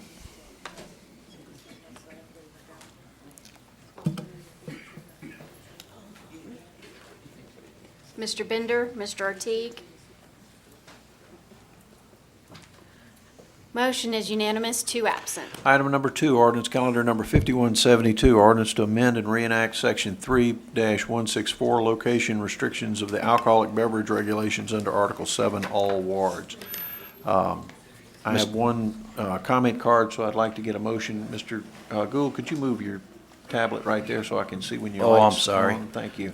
So, Mr. Gould, I The believe. first thing is I have a motion to amend as a result of meeting with the business community and the Louisiana Restaurant Association.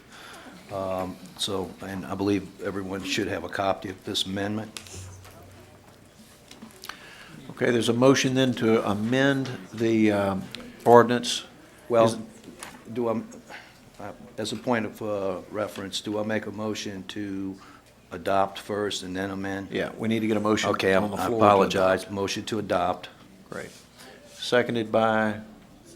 Mr. Canulet. Thank you, Mr. Canulet. Yeah, clear the machine.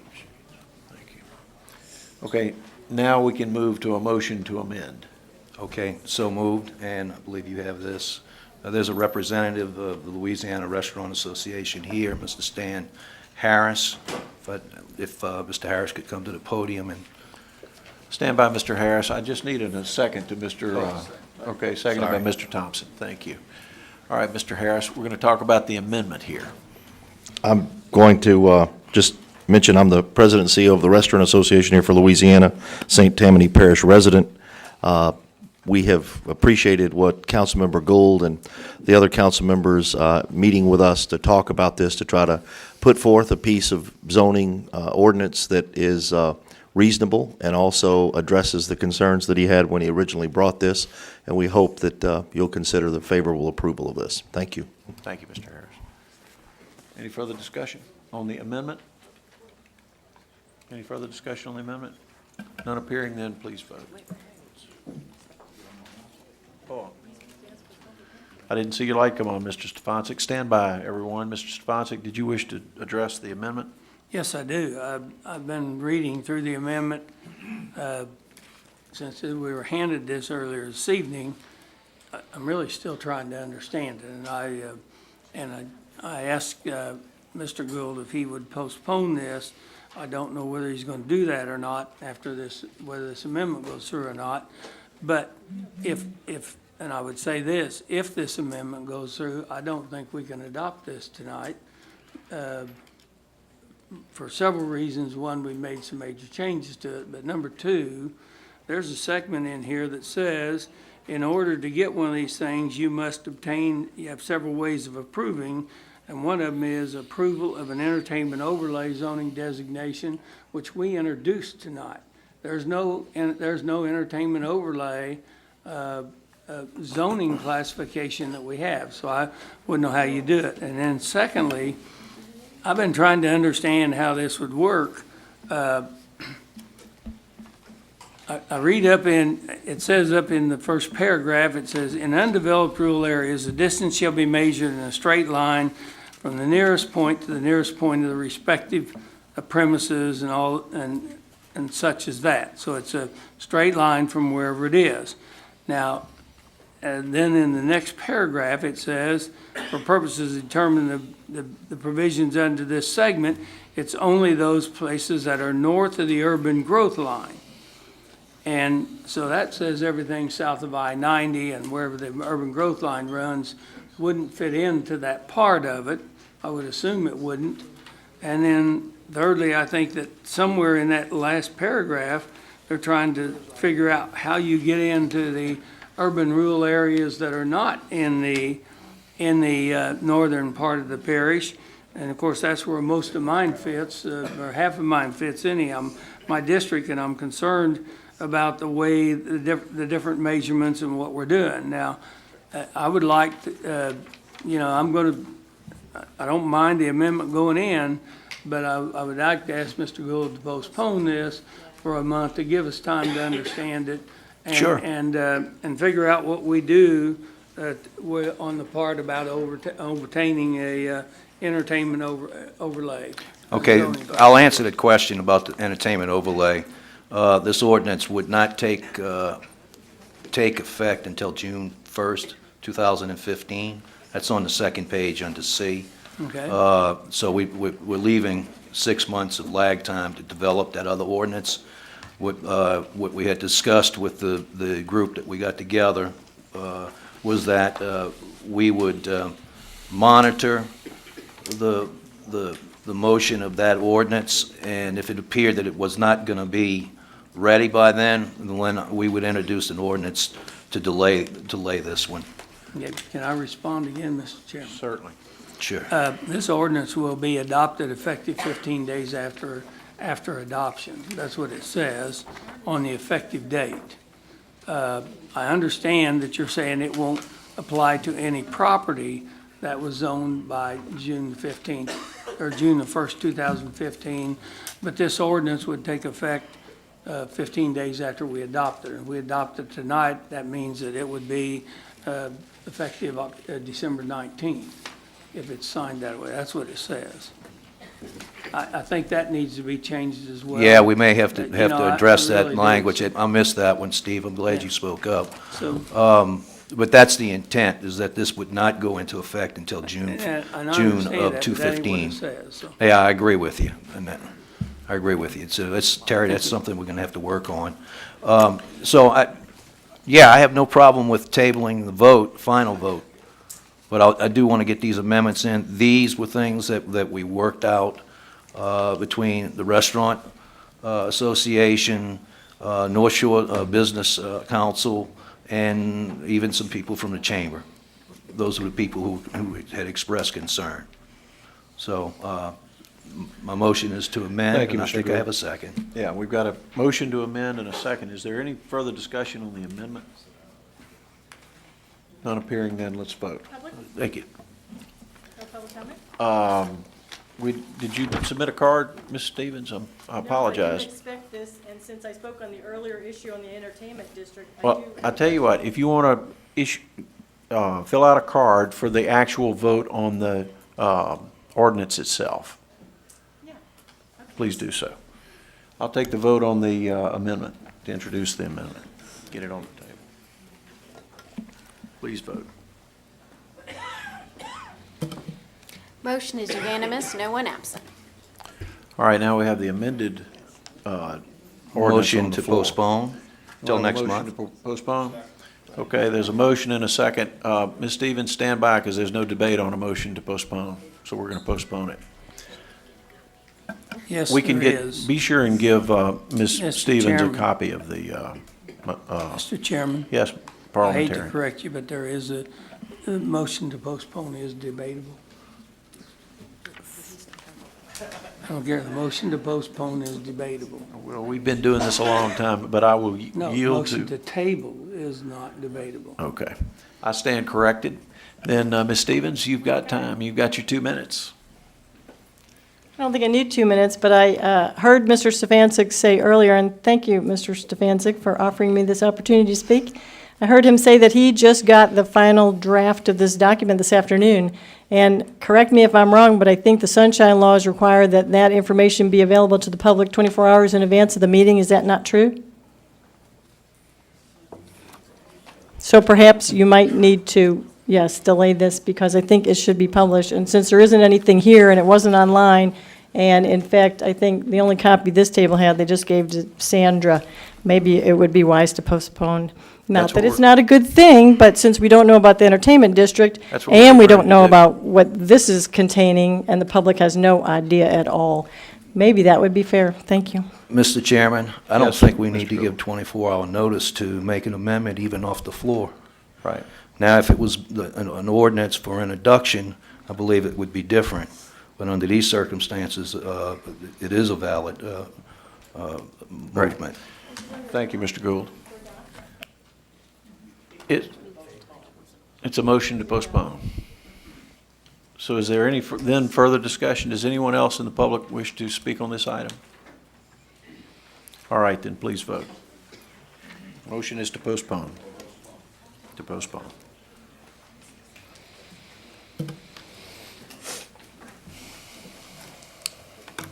Motion is unanimous, one absent. All right, item number 3, ordinance to declare, ordinance calendar number 5280, ordinance to declare Lot 2, Square C, Lakeshore Village subdivision as surplus property and authorize the donation of said property. Ward 9, District 12. Mr. Bender. Mr. Chairman, so moved. Motion by Mr. Bender, seconded by Mr. Stefancic. Any discussion on the item? Anything for the administration? Anything for cards? None appearing, then please vote. Yeah, 5280. Bender and Stefancic.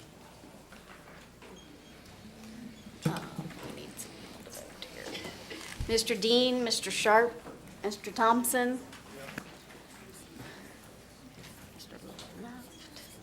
This item is next. Ryan left. 1, 2, 3. Motion is unanimous, 3 absent. Item number 4, ordinance calendar number 5281, ordinance amending the official parish zoning map to reclassify 20.145 acres as a planned unit development overlay, Ward 3, District 5. Mr. Gould has left the building. Is someone wish to? Motion by Mr. Tanner, seconded by Mr. Dean. We have two speaker cards. The first one is Mr. Mike Soche. Mr. Soche, you have 2 minutes. Members of the council, Mr. Chairman, Mike Soche, I'm representing Versailles Land and Development Company and Versailles Business Park LLC. I am, last month we were here before you, we agreed to table this case because we had some concerns from Versailles subdivision, which is our adjacent neighbor to the west. I'm happy to report that I believe we've worked out all of those issues with them. Just briefly on this PUD, there was an existing PUD approved here of about 76 acres in 2008.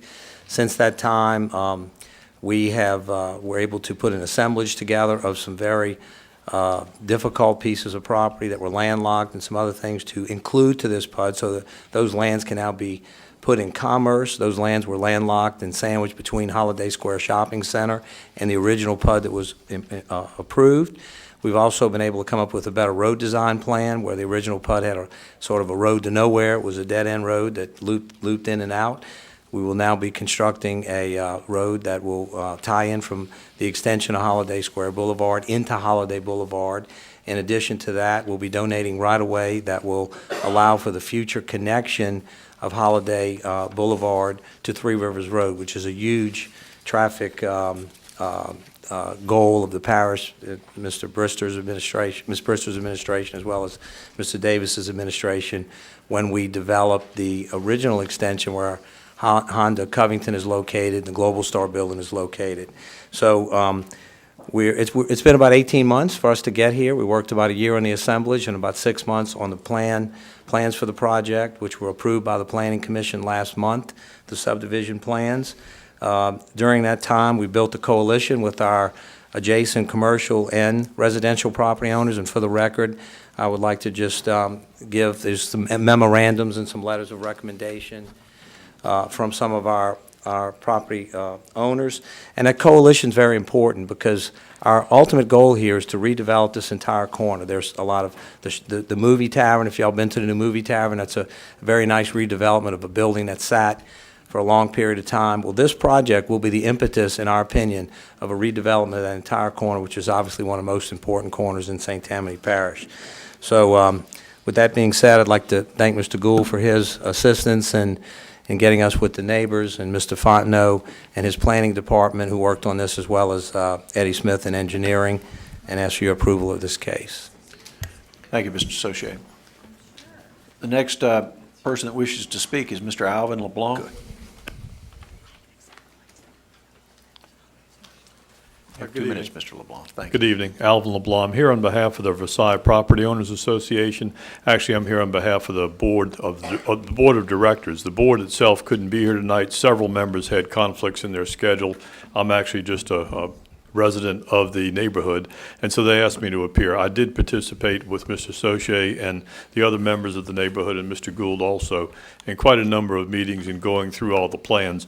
And I'm pleased to report that we were able to make arrangements with the developers, and the revised plan that has been submitted does have the support of the leadership of the neighborhood. So I wanted to thank Mr. Gould for his support, Mr. Saucier for the hard work that he did, and we are in support of the ordinance as with the revised plans that have been submitted. Thank you, Mr. LeBlanc. Thank you. Appreciate it. Is there any further comment on this item? Anything from the administration? Not appearing, then please vote.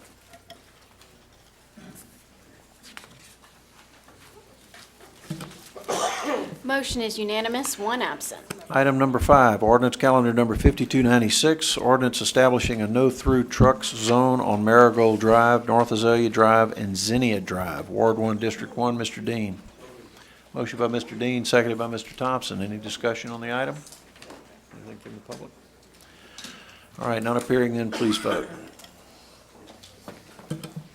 Motion is unanimous, 1 absent. Item number 6, ordinance calendar number 5297, ordinance amending the official parish zoning map to reclassify 10.35 acres from A1 to A2 and manufactured housing overlay, Ward 1, District 3. Mr. Thompson.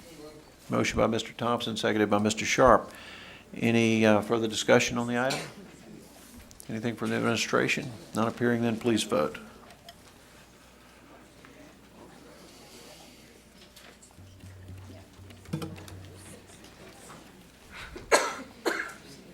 Motion is unanimous, 2 absent. Item number 7, ordinance calendar number 5298, ordinance amending the official parish zoning map to reclassify 3.22 acres from A1 to A1 in rural overlay, Ward 1, District 3. Mr. Thompson.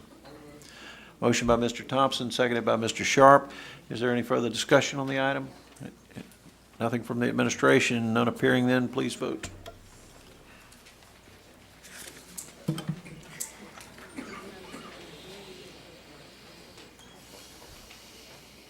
Mr. Gould.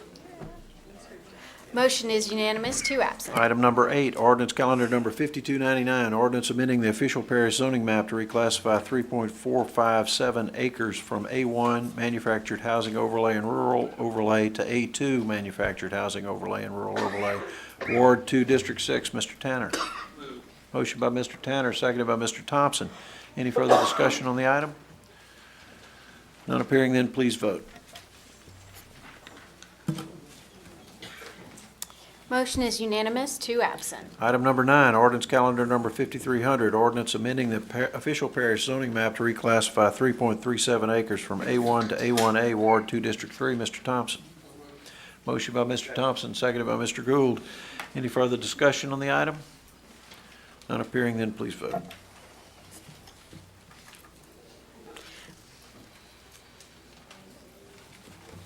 Motion is unanimous, 1 absent. Item number 10, ordinance calendar number 5301, ordinance amending the official parish zoning map to reclassify .18 acres from A5 to CB1 and CB1 to NC1, Ward 4, District 4. I need a motion on the, to have that take place. Motion by Mr. Dean, seconded by Mr. Gould. Thank you. I have one speaker card submitted, Mr. David Caraway.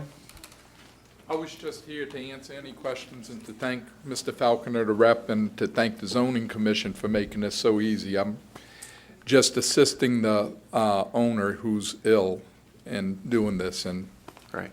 anytime I called, they were there to help. Great. Thank you. Thank you. We always appreciate compliments. Is there any further discussion on this item? None appearing, please vote. Motion is unanimous, one absent. All right, item number 11, ordinance calendar number 5302, ordinance amending the official parish zoning map to reclassify 7.56 acres from A1 to CB1, Ward 9, District 12. So moved. Mr. Bender, motion by Mr. Bender, seconded by Mr. Smith. Is there any further discussion on the item? Not appearing, then please vote.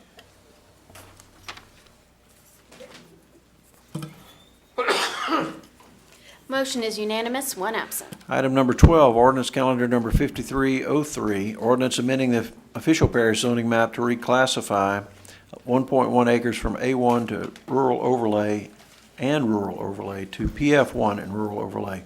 Ward 2, District 3, Mr. Thompson. Motion by Mr. Thompson, seconded by Mr. Tanner. Any further discussion on the item? Not appearing, then please vote.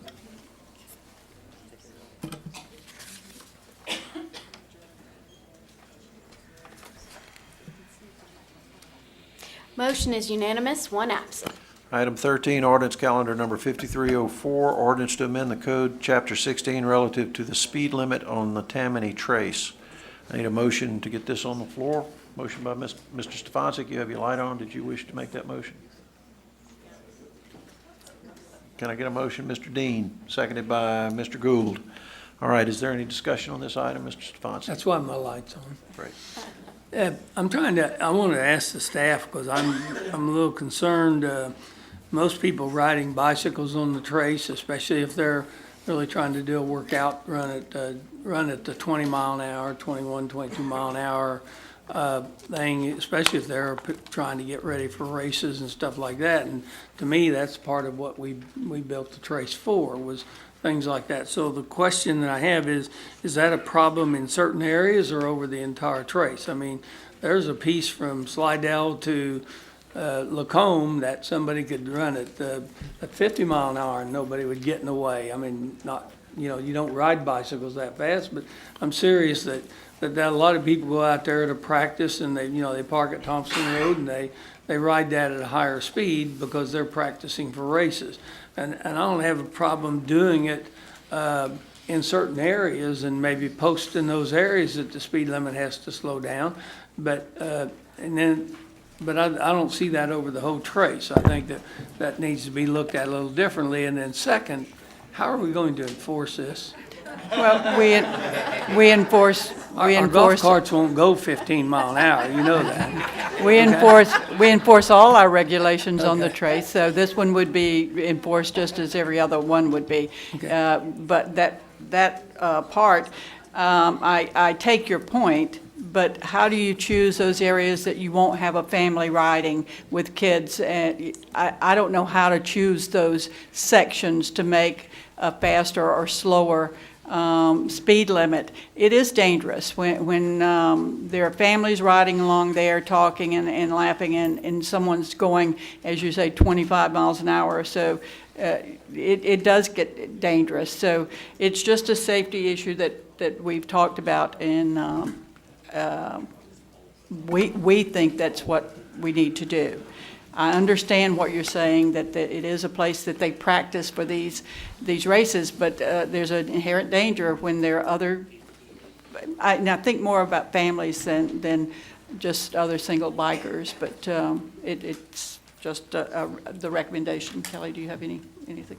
Okay. Anybody else? It's just a matter of, we've seen accidents there, and oftentimes when those people that are practicing for races don't want to slow down when they cross a highway, and we've had a death because of that also, not stopping for a stop sign. So I guess the point is we try to do everything we can do for everybody's enjoyment on the trace and be as safe as we can. Thank you, Madam President. I have one speaker card request, Ms. Janine Meads. Ms. Meads, be reminded you have 2 minutes. Yes, thank you, Chairman Falconer. My name is Janine Meads, and I live in Big Branch. I also happen to have about a half mile of trace frontage, which includes Lemieux Boulevard.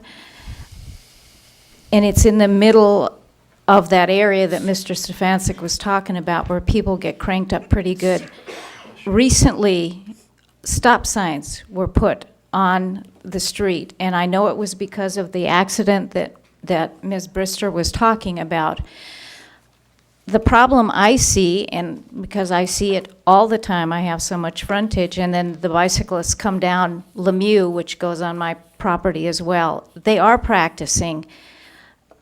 None of the bicyclists stop. They just don't stop. And I understand why. They've got their feet cabled in or lashed into their pedals, and they're going like the wind, and they're trying to get up to speed, but they don't stop. The only accident I've ever seen on the trace was when a bicyclist ran smack dab into the side of a truck and knocked her for a loop, and she didn't want to stop. She just got up and got back on that bicycle again, and she probably had a concussion. I called the people at the who administer the trace, and I talked to them about the not stopping problem. I asked them about enforcement, putting some motorcycle cops on there, because I talked to the rangers on the trace too, and they tell me they have absolutely no enforcement powers. They can't do a darn thing. So we need to take care of this problem. I see problems there all the time. When I talk to the bicyclists and tell them they have to stop just like the cars, they give me the finger. So it is a problem, and I hope you guys can figure out something to do about it, because it could be serious, again. Thank you, Ms. Meads. Is there any further discussion on this item? None appearing, then please vote.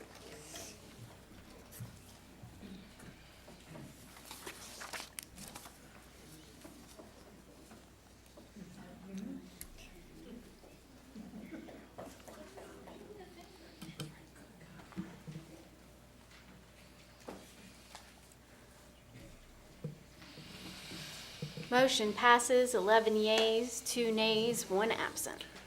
Item number 14, ordinance calendar number 5305, ordinance to amend the 2014 operating budget, amendment number 10. Is there a motion on this item? Motion by Mr. Stefancic, seconded by Mr. Artigue. Is there any discussion on this item? None appearing, then please vote.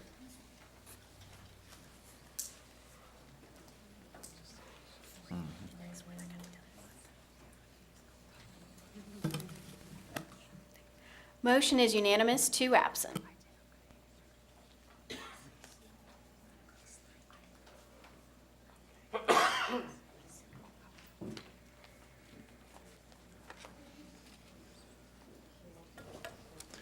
All right, the next item will be item number 15, ordinance calendar number 5307, ordinance to amend the Unified Development Code to limit the permitted size of boathouses on designated scenic streams in St. Tammany Parish. The clerk informs me that this item has not been to the zoning commission yet, so it needs to be postponed. There's a motion by... Move to refer. Mr. It's not been Stefancic. there. Wait, it's already been referred.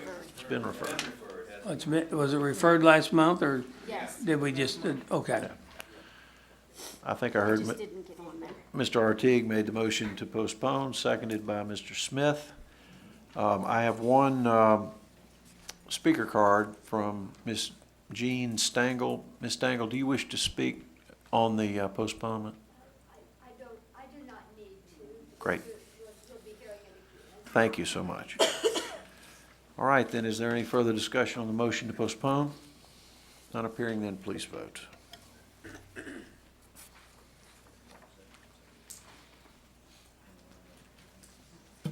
Motion is unanimous, one absent. Item number 16, ordinance calendar number 5308, ordinance amending the official parish zoning map to reclassify .5770 acres located north of Ben Thomas Road, west of Highway 11, from HC2 to I2, Ward 9, District 14. Mr. Smith. Yes, Mr. Chairman, we want to move to adopt this ordinance. However, we want to put into the record, though, some comments as to why we are supporting this particular ordinance to...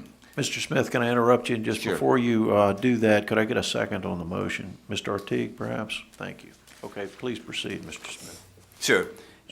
This is unusual that we would support something like this, but there are some compelling instances that move us to support this intense zoning from HC2 to I2. And those happen to be, number one, the fact that there are existing buildings on this property already.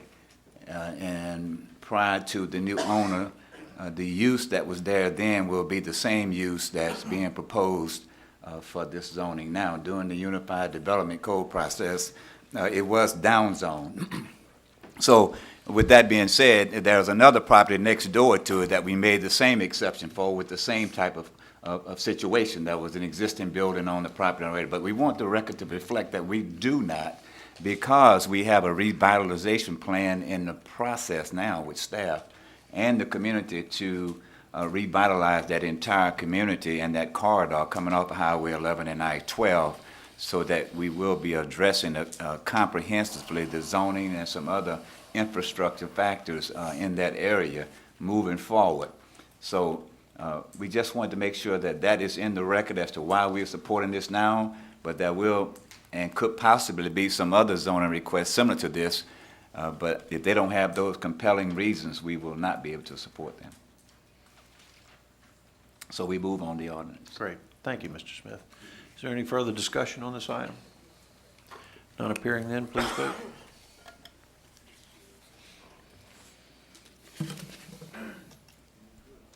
Motion is unanimous, one absent.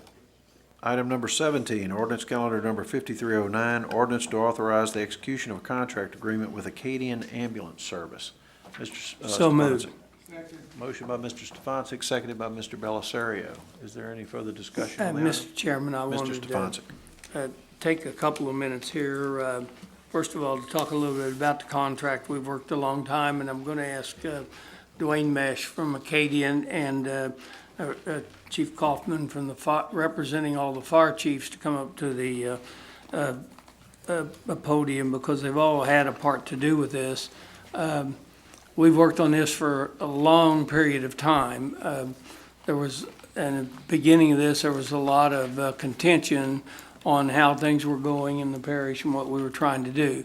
As a final result, and you all get the contract with all the maps and everything, one of the biggest items that we have in this is that we used to have 3 zones in the parish, what we called zones.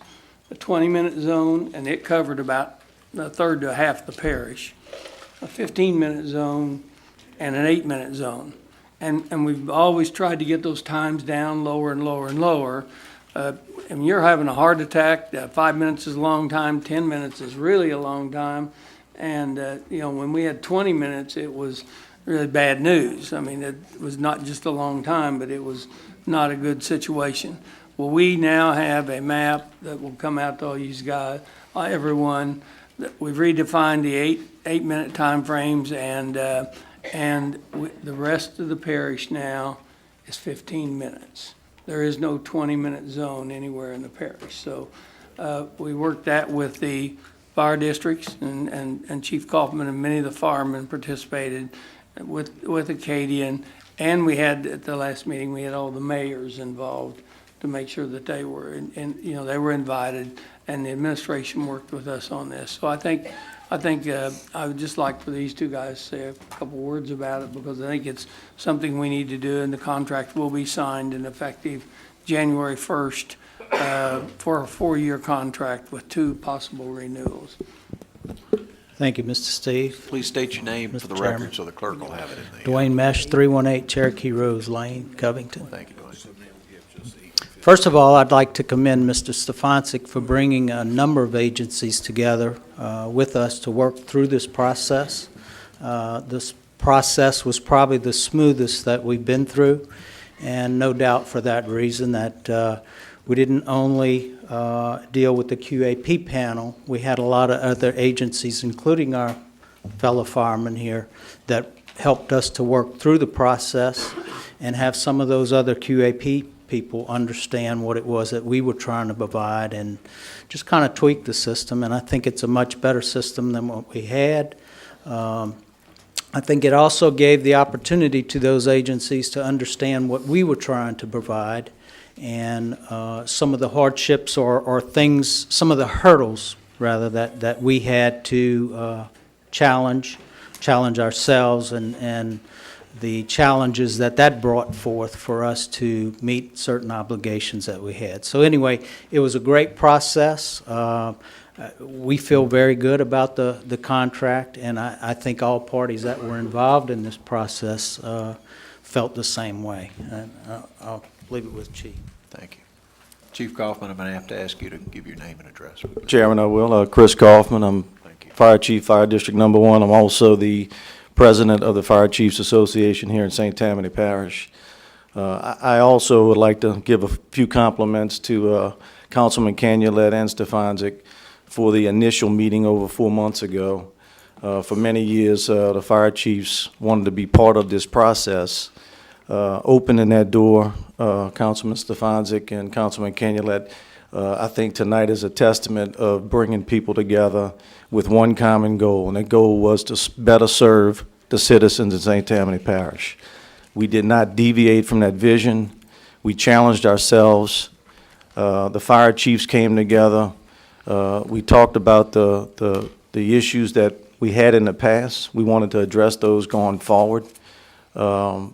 We had 3 meetings outside of our committee meeting, and I have to recognize Damon Wilson and Lee Dillon are 2 of Acadian supervisors, and I can't be more excited to stand here before you tonight and say that we have 2 people who are working for a for-profit company that is providing emergency services in St. Tammany Parish, and they're providing those services with passion and commitment to our citizens.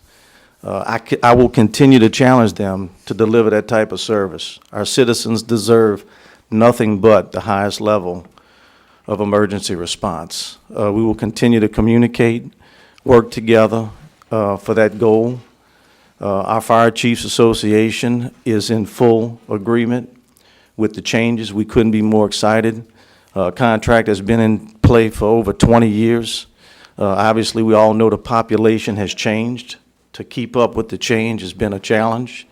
We looked at all the census data, the response times. 60% of their calls are in our district on the east side of the parish, so I can tell you my relationship will continue to be with them on a daily, weekly, monthly basis. And I will continue to challenge Acadian to deliver the same service we would in the fire service or any of our law enforcement agencies. And I'm proud to say that they have stepped up to the plate. And couldn't be more happy to be here tonight to show our support in the contract going forward. Thank you. Thank you, Chief.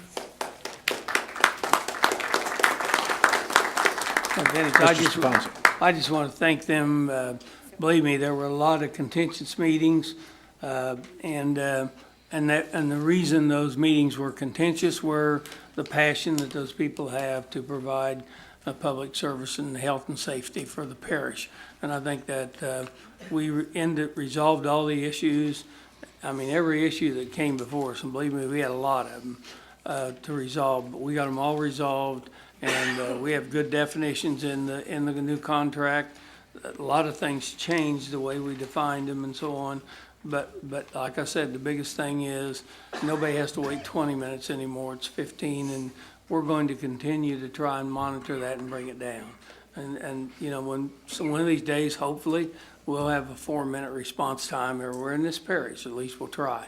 but that's what we're heading for, and that's what we keep trying to achieve and trying to do. So, I want to thank them, all of them, the Mike Coopers and the people who showed up, and Greg Lemons and stuff from the mayors that came to us and talked to us, and we answered their concerns as well, so, thank you.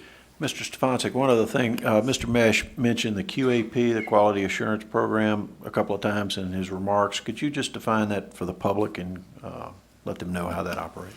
I'll make this brief. Please.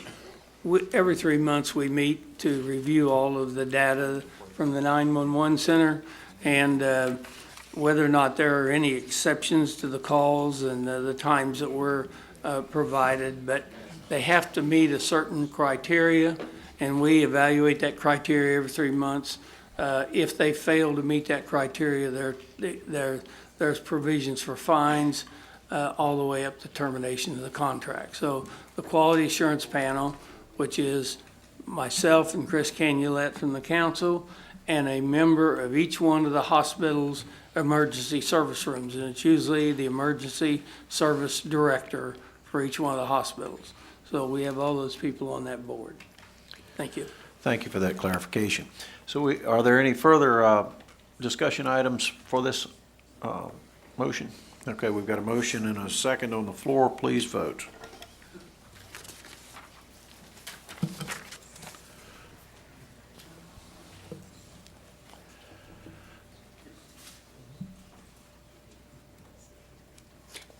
Mr. Dean? Motion is unanimous, one absent. Okay, item number 18, ordinance calendar number 5310, ordinance to impose a 6-month moratorium on property within portions of Beverly Hills and Kings Point subdivisions. Ward 8, District 14, Mr. Smith. Let's move on it. Motion to approve by Mr. Smith, seconded by Mr. Artigue. Is there any discussion on the item? None appearing, then please vote. Motion is unanimous, one absent. All right, under appointments, that completes our section of the agenda, ordinances for adoption. We'll move then to the section under appointments. We have one item, resolution to reappoint or appoint 2 members of the Board of Commissioners for the Tourist and Convention Commission. Are there nominations for that appointment? Mr. Chairman, Mr. Tanner. I move that we reappoint Mr. Showers and Mr. Smith. Great. There's a motion then to appoint, seconded by Mr. Gould. Are there any other nominees or?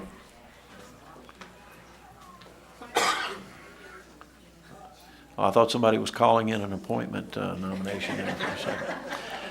All right, then I'll declare these nominations closed. Well, I've only got one, but I need 2. No, both. It was Danny Schaus and T.J. Smith. I didn't hear him say Right. sorry. Have their terms expired already, or this End of month? this month. Yeah. I would move that we suspend the rules and for the reappointments. Second. There's a motion by Mr. Stefancic and a second by Mr. Bender to suspend the rules and reappoint. Can we do that both in the same motion? Okay, good. Then let's do it together. Any discussion on the motion? Please vote.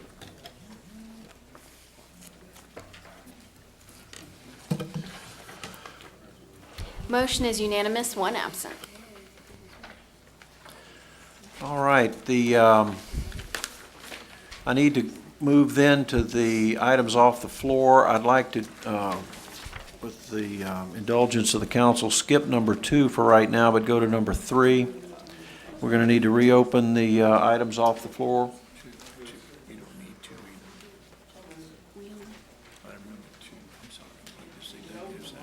No, not yet. This is off the floor. Say again, Mr. Stefancic. I said you can open them all, you can just move that one down in the agenda. Yeah, that's what I'm clarifying. So what we're going to do, I'd like a motion to open items 3, 4, 5, 6, 7, and 8 off the floor agenda. Do I have a motion? So moved. Motion by Mr. Stefancic, seconded by Mr. Sharp. Be reminded that we need a unanimous vote on this motion. So please vote.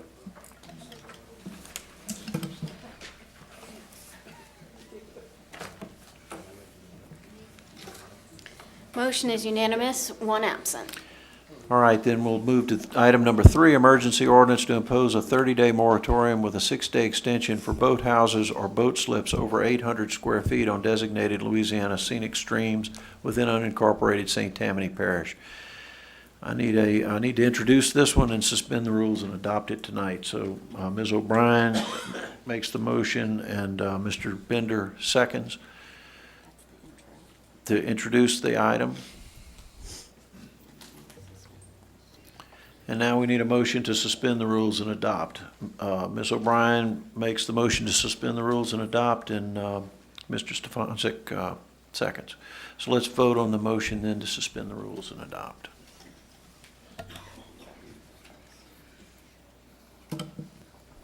Motion is unanimous, 1 absent. Item number 4 is an ordinance to impose a 6-month moratorium for boat houses or boat slips over 800 square feet on designated Louisiana state scenic streams within unincorporated St. Tammany. Again, we need just to introduce this one, so we'll take the motion by Ms. O'Brien and the second by Mr. Stefancic to introduce this item. All right, item number 5, resolution to acknowledge the authority of the parish president to execute a cooperative endeavor agreement with Gulf Coast Housing Partnership. Is there a motion then for this item? Motion by Mr. Tanner, seconded by Mr. Groby. Any discussion on the item, the resolution? I see none. Therefore, please vote.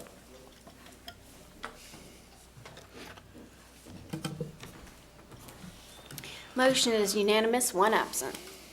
Item number 6, motion to refer to the zoning commission for recommendation the proposed rezoning of 4.668 acres from HC2 and NC4 to I2, Ward 9, District 11. Mr. Stefancic. Motion to refer by Mr. Stefancic, seconded by Mr. Bender. Any discussion on the motion to refer? None appearing, then please vote.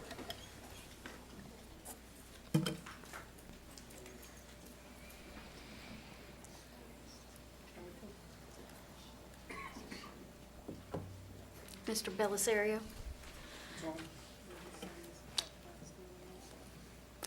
Motion is unanimous, 2 absent.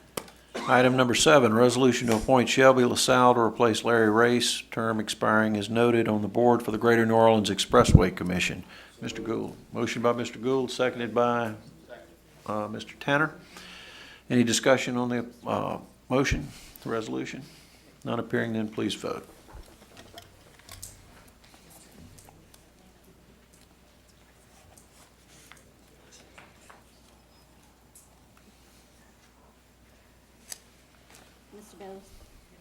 Mr. Belisario, thank you. Motion passes, 11 yeas, 1 abstention, 1 absent. All right, item number 8, resolution to vacate in part the 6-month moratorium established by ordinance CS number 081741 and any subsequent extensions for the limited purpose of allowing the approval of a rezoning applications and the issuance of plan review permits on 1.32 acres on Highway 21. That would be Ward 1, District 1. Mr. Dean. So moved. Motion by Mr. Dean, seconded by Mr. Sharp. Is there any discussion on the motion? None appearing, then please vote.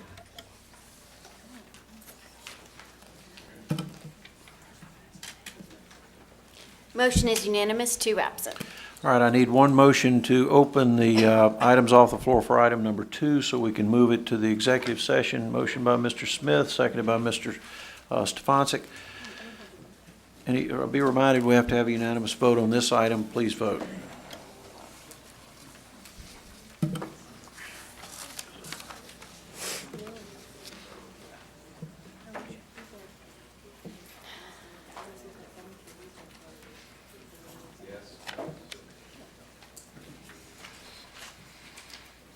Mr. Ortiz?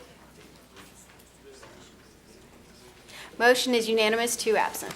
All right, we've opened the floor now to consider item number 2 on the items off the floor. I need a motion to move to executive session to hear the item number 1, St. Tammany Parish Government versus James H. Welsh, Commissioner of Conservation. Item number 2, Ronald A. Goo versus St. Tammany Parish Government.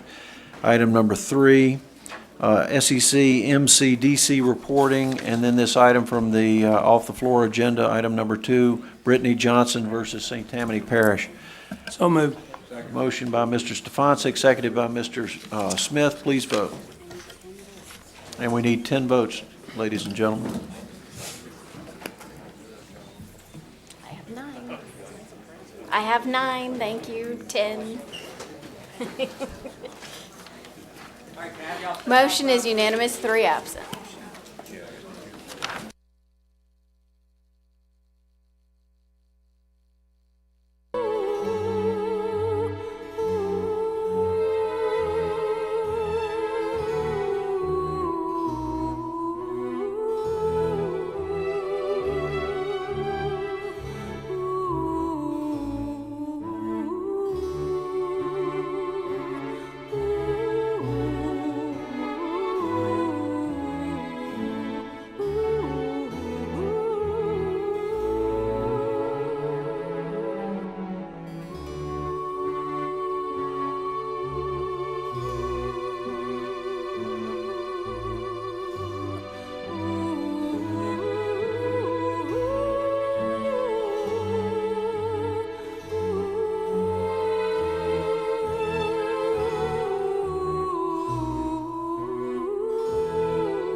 comes, you're most expensive. She said that looking at the agendas, about 5, 10 minutes, but I hear no time. Oh, yeah. Yeah, I'm going, no, don't ever say that. That, he ruined it for us. Yeah. All right. I'll take a motion to come out of executive So moved. session. Mr. Stefanczyk, seconded by Mr. Belisario. Please vote to come out of executive session.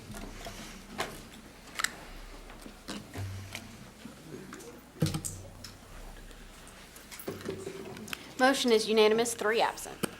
Now, just for the members of the public that have come back in, I want you to know everything that we did in executive session was informational only. We've not taken any action, and so it was all presentations.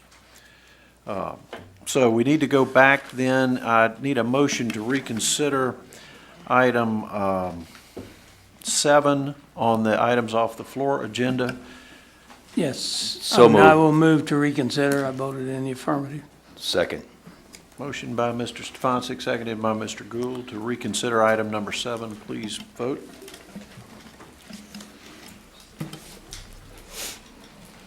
Motion is unanimous, 3 absent. It has been pointed out that now that this is out, We need to suspend the rules and we need to adopt. suspend the rules and adopt. Yeah, it's a motion, it's a parish-wide appointment, Chairman, I so would- normally it would hold over for 30 I would days. move that we suspend the rules and adopt since this one ends this month. Second. That's correct. I was going to give you the motion, but I'll Well, give it to Mr. doesn't matter. Stefanczyk, seconded by Mr. Gould. Good. We've got a motion then to suspend the rules and adopt item number 7. Please vote.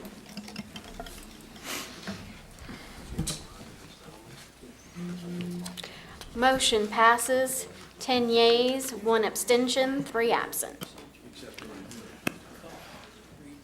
Yes, sir. Say again?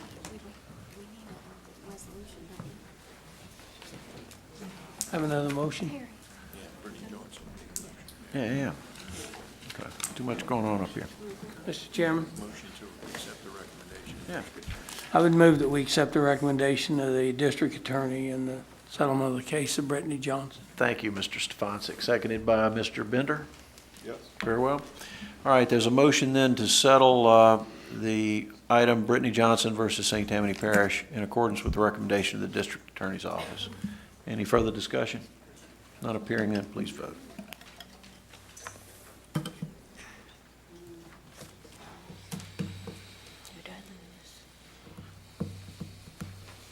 Mr. Bender? Motion is unanimous, 3 absent. All right, that's my agenda for tonight. Is there a motion to adjourn? All in favor? Let's get up and go.